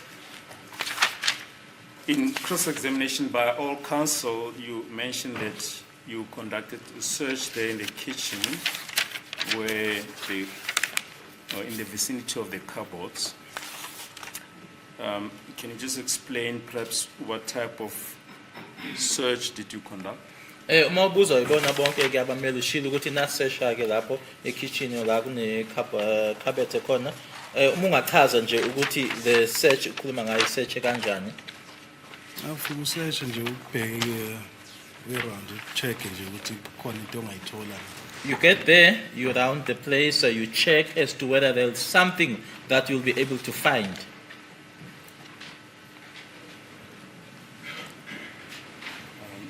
Sorry, can you just explain in clearer terms? Mungachaza nje ngendlela ke ezwakalayo. Sesha usila kubheka ungene ubheke usearch ucheck ukuthi khona into ongayithola if ayikho if uyayithola uyayifaka that something ekhombisa ukuthi uthole something. As the witness indicated, you look around, you just check and you look around whether there'll be something that you can find or you can see. And if there is something, you then put something just to indicate. Now, counsel for accused number 5, Advocate Mshololo, asks you what you do as first officer on the scene before the arrival of other police officers. You indicated that you check, you gather information, and if it's positive, you cordon the crime scene. Akubuzile ke Advocate Mshololo ukuthi yini oyenzayo njengepholisa lokuqala elifikayo wathi wena uyabheka ke uthole information uma kuukuthi positive leyo information ubese uyacoordina office. Yes. And can you just indicate at what point did it occur to you that this was a crime scene? Manje kuzofika nini ke kuwena ke ukuthi manje le sekuyi crime scene? Klika kahle klike mase ngibona usenza bheke phezulu la ukuthi yo alephe lesini. It really clicked when I saw Senzo facing upwards that hey, this was now indeed a scene. Thank you, my lord. That is all. Thanks. Just tell me for my information, were you ever told that there were other projectiles or cartridges or casings which were found on the scene after you and your colleague had No, my lord. searched, as you say? The witness says no, my lord. You were never told about that? Yes. I believe that you searched. Did you have an idea that a bullet can ricochet Ingabe from a hard wawunolwazi? surface? Ngabe unolwazi yini ukuthi ibullet yakwazi urecochet? Yes. Did you check for that? Nakubheka lokho. Sabheka last thole ngathi masathola la iminyango ukuthi unala damage ke khona. We did, my lord, and then that's when you saw then that the door was damaged. Did you check the ceiling Ceiling naibheka. or any holes of ricocheting bullets, for instance? Sacheck. We did. That's good. And? Asangithole. We didn't find any. Okay, thanks. Okay, thank you, sir. You see that one? Yeah. Maybe my lord, can the witness be assisted? Yeah. Good. It's in photo number 15, my lord. This one. Yeah. Did you check in that hole if there was any exhibit? Nabheka lapha ukuthi kune exhibit ekhona. Sabheka.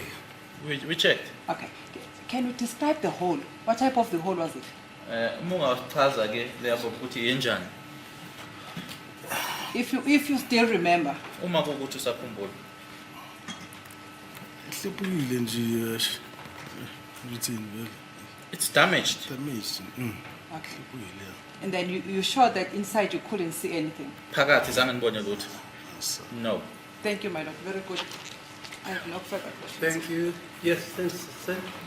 Good deal. Thanks. Please, may we take the long adjournment at this point? Okay, long adjournment. Did you also conduct search specifically for this area of the kitchen? Le ndawo efeziwe lana nayo nabheka kuyona. Sabheka.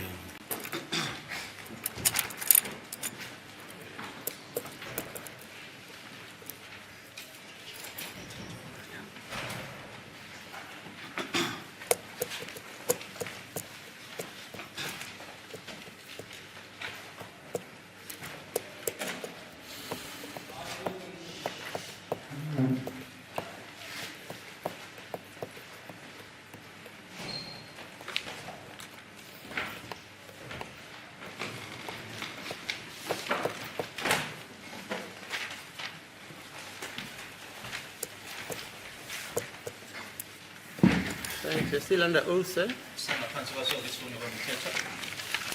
Yeah.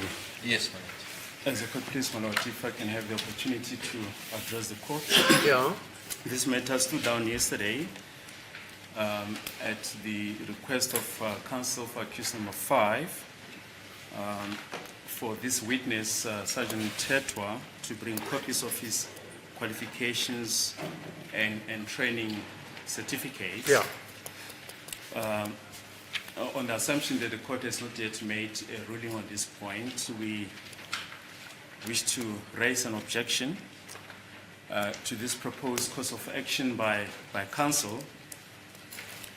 We submit, my lord, that it is an unusual request for a witness to prove his experience and training, especially an ordinary police officer, as Mr. Ramos really put it, a bobby on the beat. My lord, the basis of the objection is the following. The witness testified as an ordinary police officer. He did not hold himself out to be an expert in crime scene management. Those witnesses will come and testify soon after this witness. We submit, my lord, that it is those forensic field workers who must prove their expertise, not an ordinary police officer who, whilst on crime prevention duties and patrolling duties, gets a call to attend a scene. And as we've pointed out, my lord, in his capacity as just a bobby on the beat, we submit, my lord, that the qualifications and training certificates are irrelevant. If the witness had held himself out as an expert regarding crime scene management and found to be wanting in certain respects, then one would understand, my lord, then that that witness will then be called upon to prove his expertise. This witness, my lord, has explained as to why at that stage they did not secure the crime scene.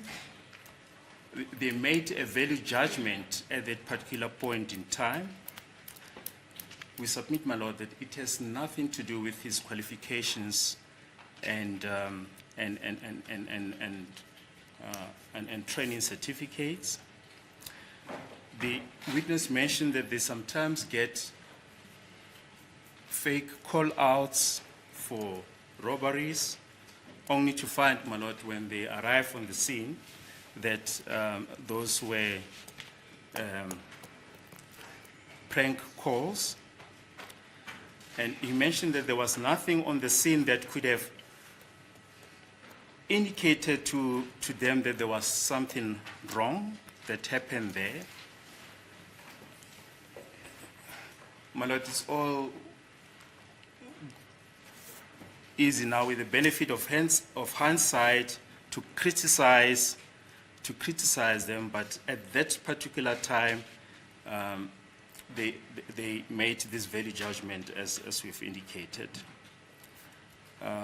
We submit, my lord, that if would be witnesses who are ordinary police officers are required to bring copies of their certificates of their training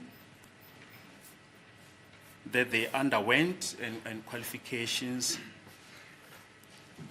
that might deter such witnesses from testifying. We therefore submit, my lord, that this request ought to be declined. The court pleases. Yeah, I've listened to you, but Ms. Mshololo says this will in some way contribute to the defense of her client. You heard that.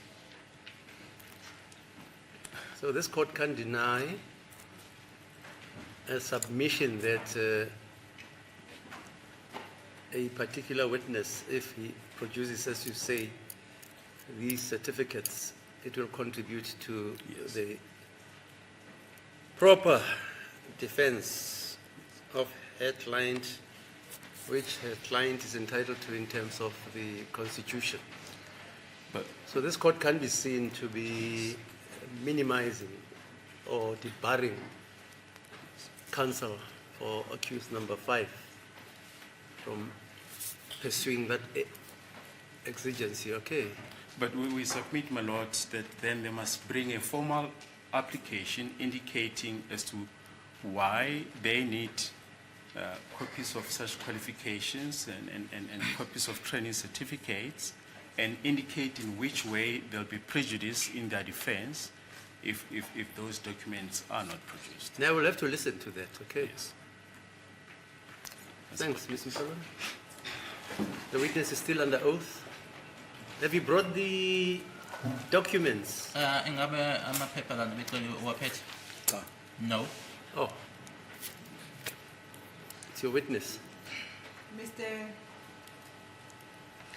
Mthetwa, yesterday when I was asking you if you knew what you were supposed to do at the crime scene as a result of the training that you have received, you said you can't tell this court about the training whether in-house or any kind of a training you have received. You remember yesterday?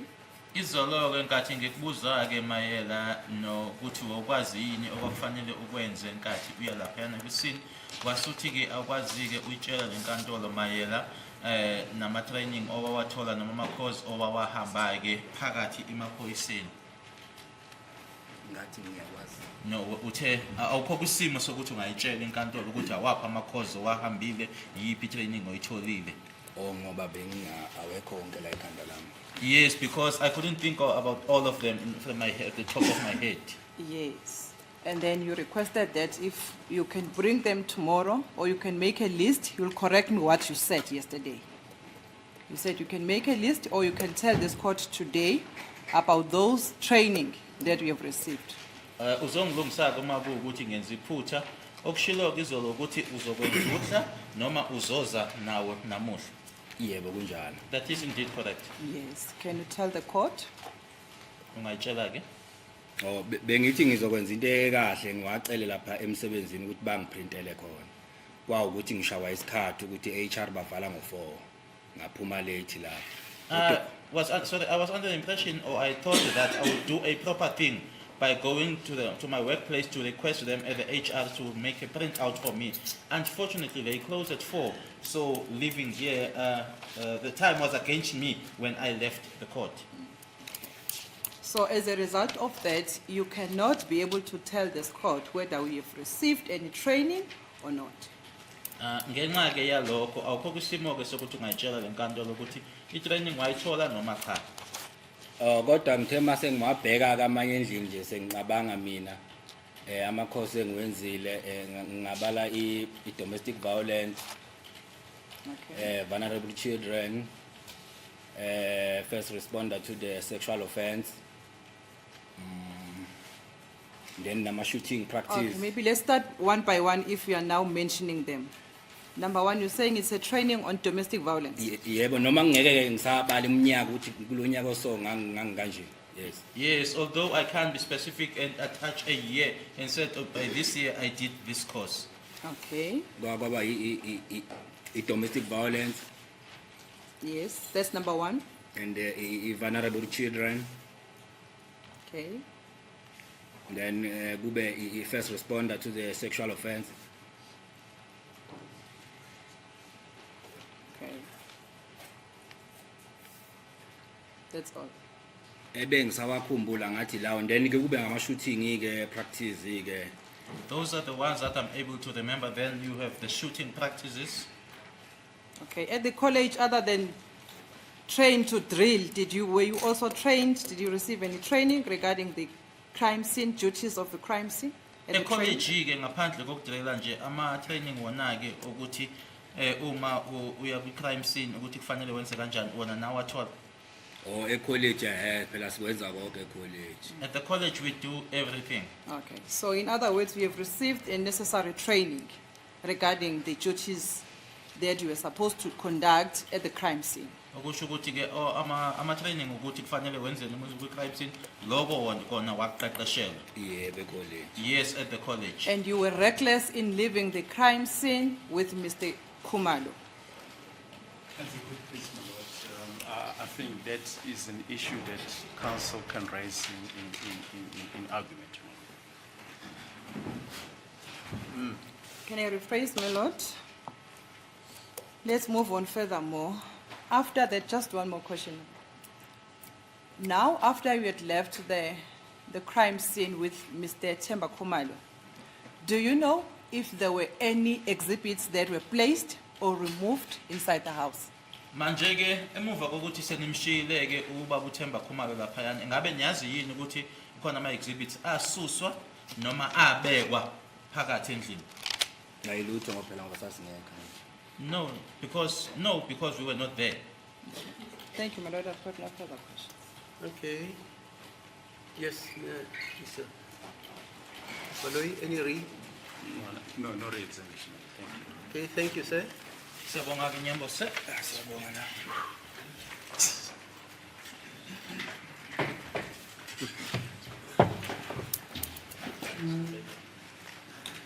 Yes, Mr. Law. As before we call the next witness, Advocate Nisi indicated that we'd like to address the court. Oh, is that so? Okay. Ms. Mnisi, yes.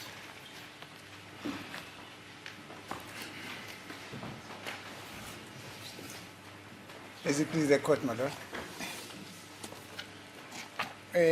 My lord, I think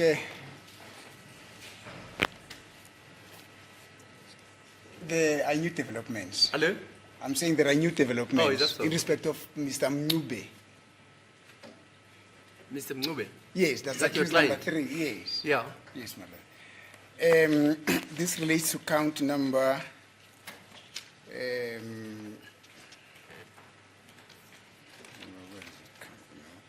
It relates to count number 4. Yes.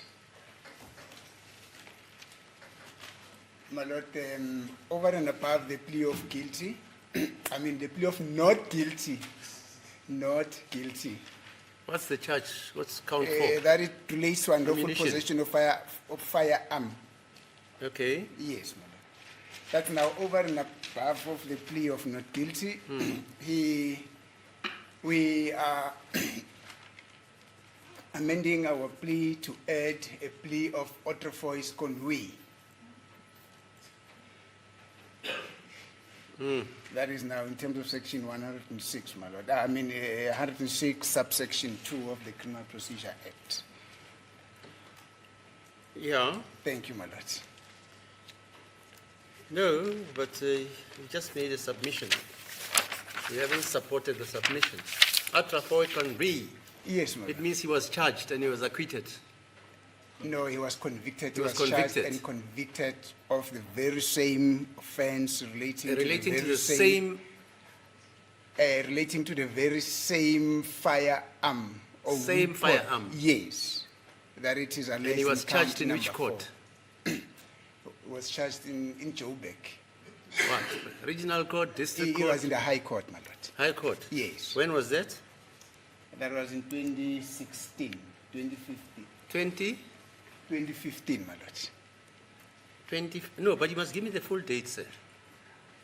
May I take instruction Yes, that you yes. got, my lord? I thought And that- do you have a copy of the charge sheet? No, we don't have it, my lord. The No. indictment? No, we don't Yeah, have but it. you're telling me he was acquitted on a similar charge. No, I'm not saying he was acquitted. He was Atrafoy convicted. convict. Convey, yes. Hello? Autrefois convey. Autrefois acquit, it's autrefois. That's why Was he acquitted? Yes. That's But it. in Where's the this charge? instance- I need a copy of the charge sheet. No, in this instance, my lord, Yeah, he is saying yeah. he was convicted, which is autrefois convey. He served. No problem. Yes. So I thought, my lord, that for me for us to just tell the court that we are amending our plea to read autrefois convey, and over and above the plea of not guilty in terms of section 106 subsection 2 will suffice. It never dawned in my mind, my lord, that we also need to bring charge Yeah, sheet okay, and fine, proof. I hear you. Yes. So he was convicted of being in possession of which firearm? The firearm that is alleged in count number 4. Is that the ZAC? That is- The Czech CPS? We don't know if that is exactly the same No, firearm. you see, that's the problem. I could have an R5 rifle, an R4 rifle. I could have had a revolver. I could have had a handgun. So you've got to give me the particulars, because if you give me those particulars, then Mr. Baloyi will have to respond. Are you with me? Let me quickly take Yes. a 1 minute instruction, man.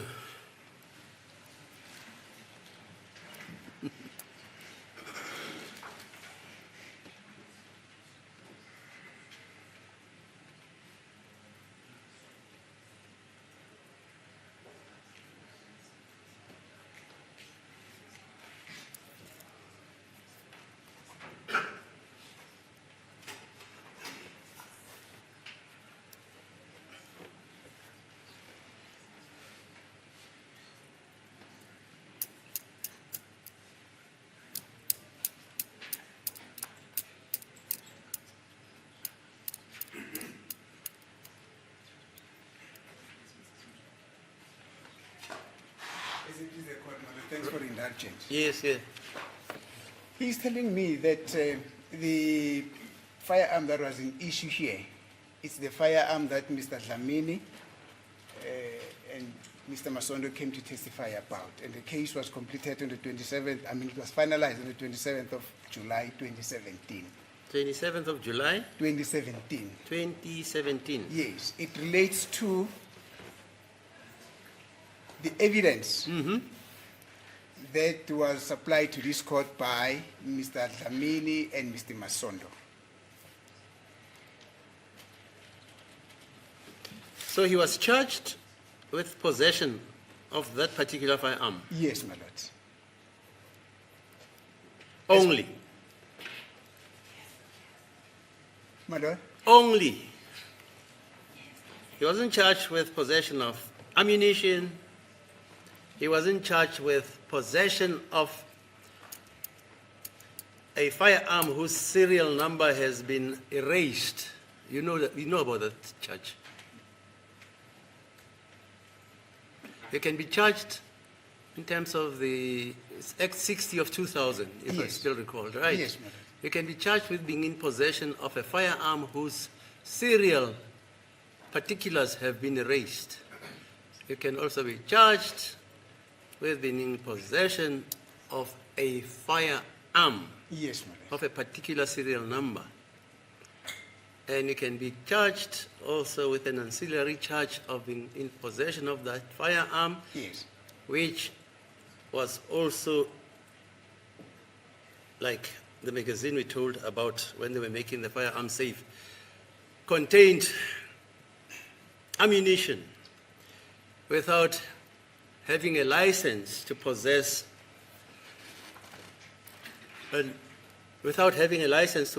ammunition from which a lawfully acquired firearm could have been possessed. Are you with me? So there are 101 charges. So No. which charge are you telling me about? My lord, I'm specifically referring to what the state is alleging against him in Yeah, count here's the number state. 4. You. Those are instructions. I've been acquitted. I've been charged, and I served a sentence. What was the sentence? No, he doesn't say he was acquitted, my lord. Oh, what does he says say? he was convicted. Yes. What is a sentence? If you're convicted, you serve a sentence. I don't think that the issue of a sentence for now is relevant. It because arises. Yes, it's got to Ask be your determined. colleagues here. No, it's not relevant, my lord. What? You're charged with murder, like Ratam Khoshing. And then you say, oh, my sentence of life is not relevant. Is that what your submission is?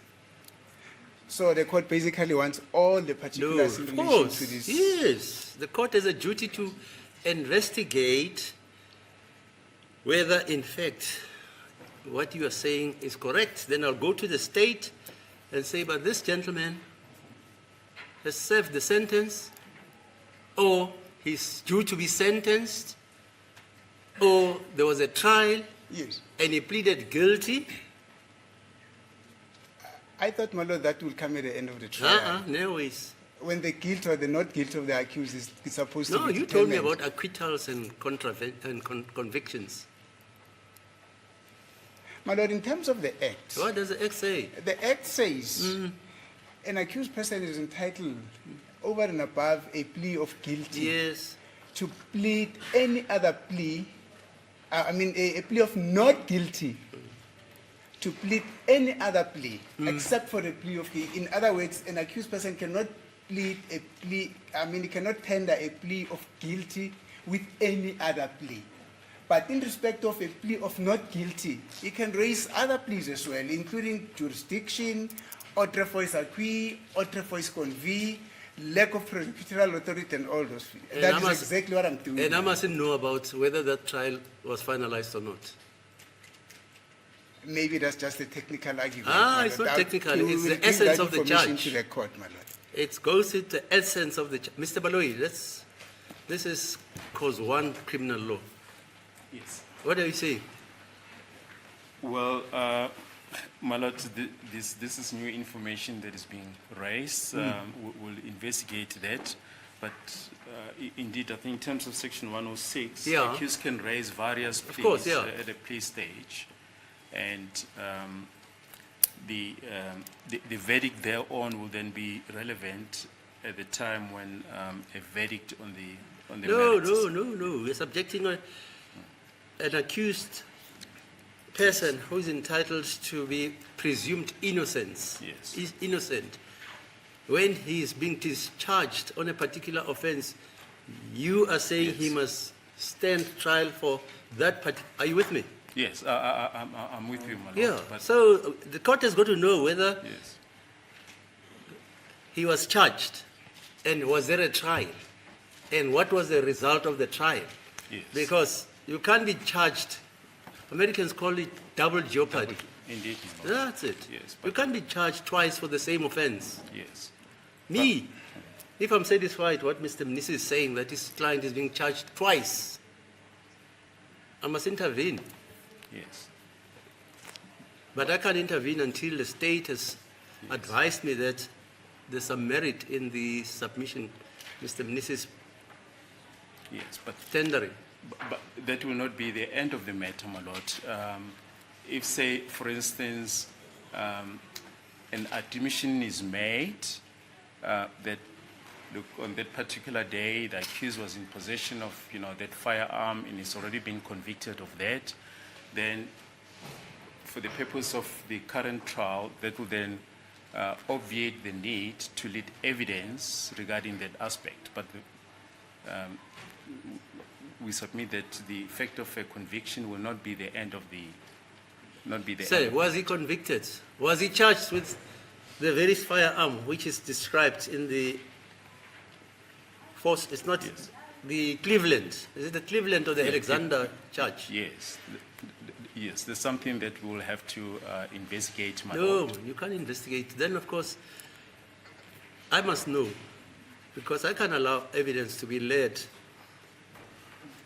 against an accused who has been acquitted or convicted of a particular charge to be again led. That's why when you get the end of the trial, the state is required to prove previous convictions. Yes, That's it. yes, Now, according to my colleague here, his client has a previous conviction. Hello, Mr. Mnisi. My lord. Am I understanding you correct? Yes, my He's lord. got a previous conviction. I might not call it a previous conviction, my lord. I prefer to call it autrefois conduit. Don't confuse issues. Does your client have a previous conviction of being charged with the possession of a firearm which is described in the Alexander or Cleveland case as a Czech CPZ firearm which did not have serial registration numbers? He was found guilty, my lord, of those charges. Of that Was he charge. charged with that firearm? Yes, my lord. Right. And he was found guilty. He was convicted, my lord.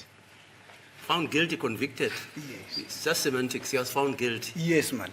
Right. Is he serving a sentence for that? Or was he imposed a fine? No, he served a particular sentence. Mr. Baloyi, are you with me? Did you hear what your colleague is saying? yes. So that evidence, which was led by Mtimkulu Nomatebula, it's unconstitutional and unlawful because it relates to a crime which your Mr. Mrs. client was charged in respect of. But my lord, the court will remember that Yeah. during the Section 150 address, the state indicated that the state will aver that the firearm that was found in accused number 3's possession is being connected with the bullet point that was found on the scene. Okay. So the purpose of leading the evidence All right. will then be to indicate that the accused was in possession of this firearm, which is later connected to the bullet point that was found on the scene. This is the That would be the purpose of yeah. the Fine. I evidence hear of you. the This two. is a Czechoslovakian CPZ Yes, firearm. yes, So it has got nothing to do with his conviction. Yes. Yes, Mr. Mnisi, what is yours? Are you saying that evidence is unlawful, unconstitutional, and irregular? That is my sentiment, my lord. Okay. Thank you, my lord. Is he serving a sentence for that? I don't have to, you know what? You're putting this court in an invidious position. I don't have to know about previous convictions of clients, Yes, of my lord. accused persons. That is the reason why I say, in terms of the act, suffices for the defense to say we're pleading over and above the plea of not guilty.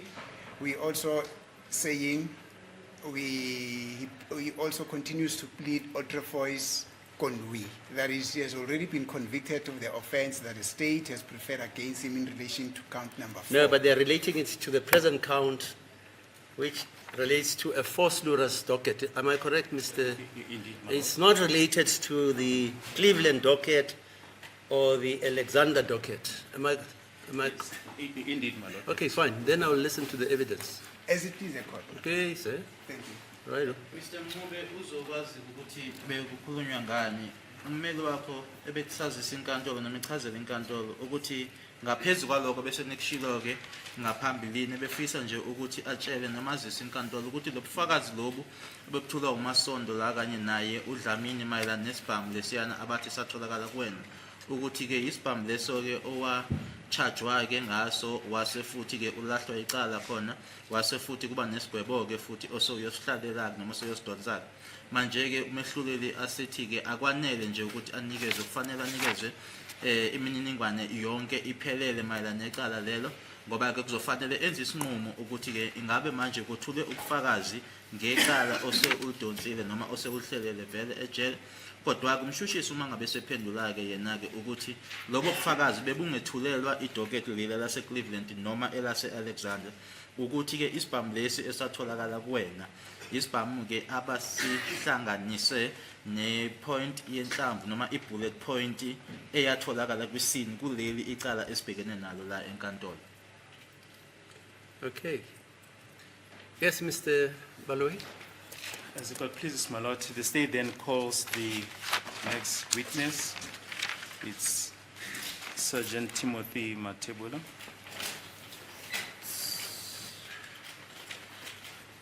It's witness number 35 on the list, my lord. It's number 35. Indeed, my lord. 25. 35. Oh, sorry, yeah, 35. Okay. Swear the witness in. Okay. Sicela igama nesibongo bakho. Timothy Matebula.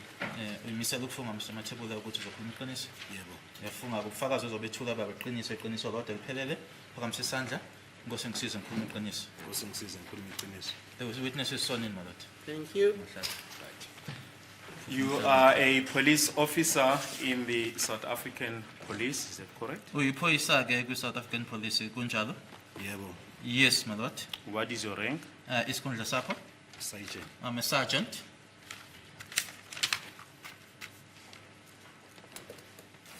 And to which unit of the police are you attached? Ukuyiphi unit emaphoyiseni? Visible CST. Vispol CSC.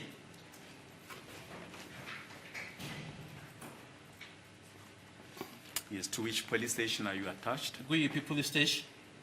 First Loras SAPS. First Loras SAPS.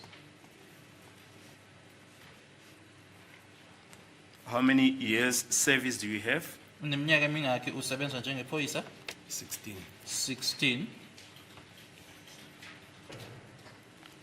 Sorry, you know, something just strikes me, and I don't want Mr. Mnisi to be prejudiced. You remember concerning that firearm, the CPZ firearm? Should I quote you what you said? Should I quote you?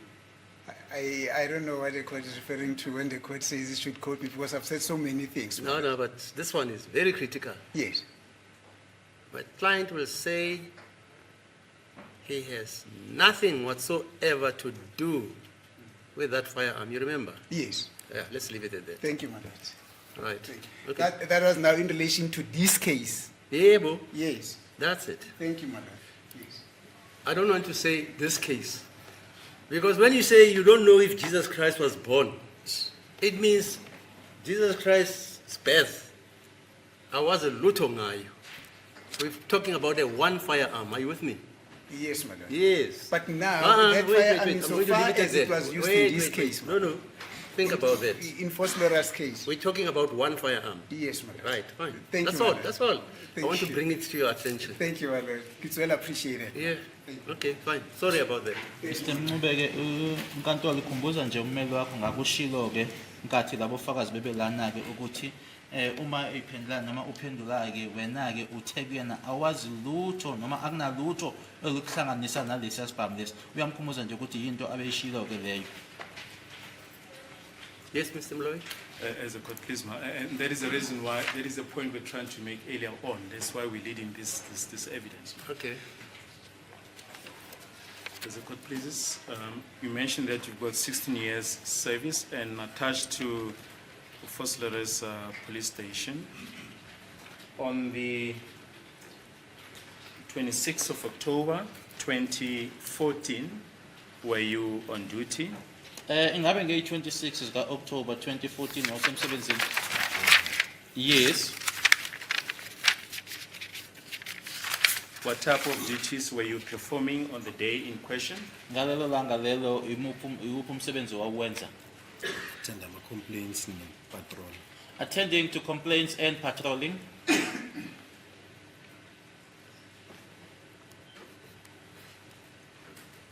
Do you know the previous witness, Sergeant Ntetwa? Sergeant Mthetho uyamazi lo belapha phambi kwakho? Yebo. Yes.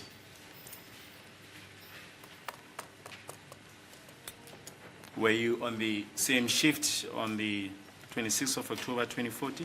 Ngalelo langa lange-26 October 2014 nanisebenza ishift eyodwa? Yebo. Yes. Can you tell the court in your own words what happened on the day in question Awutsheleke inkantolo ukuthi yini eyenzeka ngalelo langa regarding this matter? mayelana naleli cala leli.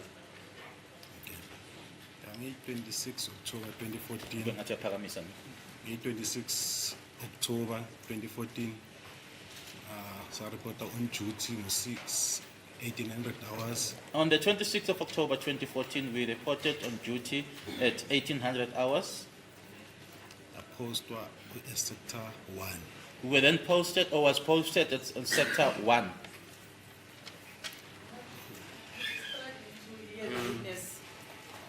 Can you speak up? Okay. Yebo. Yeah, besebenza sector 1 no constable Mthetho. We were then posted or working on sector 1 together with why you constable? It was a constable. We were still constables at the time. Constable Mthetho. Driver yena ay crew yami. I was the driver and he was my crew.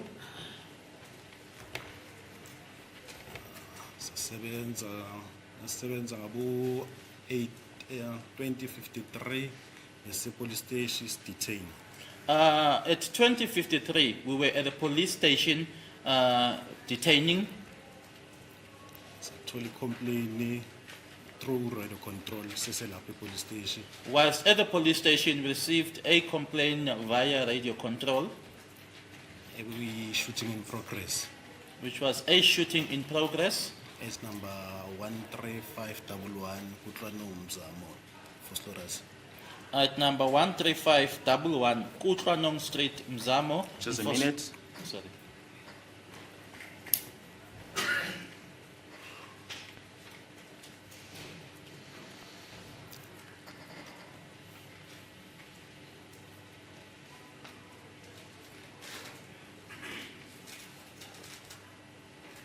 Yes.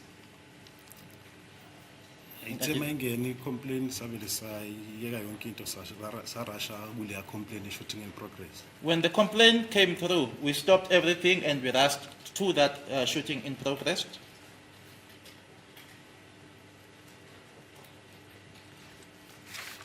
If you say we, who are you referring to? Uma uthi sa yeka yonke into ukhuluma ngabani? Constable Sergeant Mthetho na two ama student constable. Sergeant Mtetwa and 2 constable students.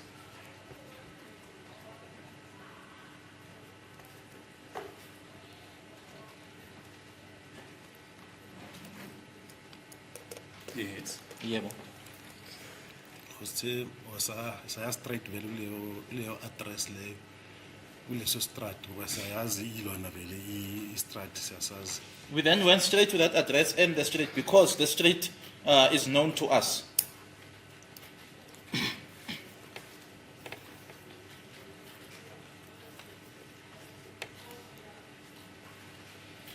And how were you traveling on the day? Nanihamba kanjani? Isihamba nge-marked vehicle. In a marked vehicle. Yes. What type of vehicle? Enjani? Is it an ordinary sedan? Is it a police van? What- Police van. Even yamaphoyisa. Yes. And how were you clad? Nanigqoke kanjani? Police uniform. Police uniform. Yes. You may proceed. Yebo. Sithe masifika kuleso strat vele sabona abantu bangaphandle nje. When we got to that street, we saw people standing outside.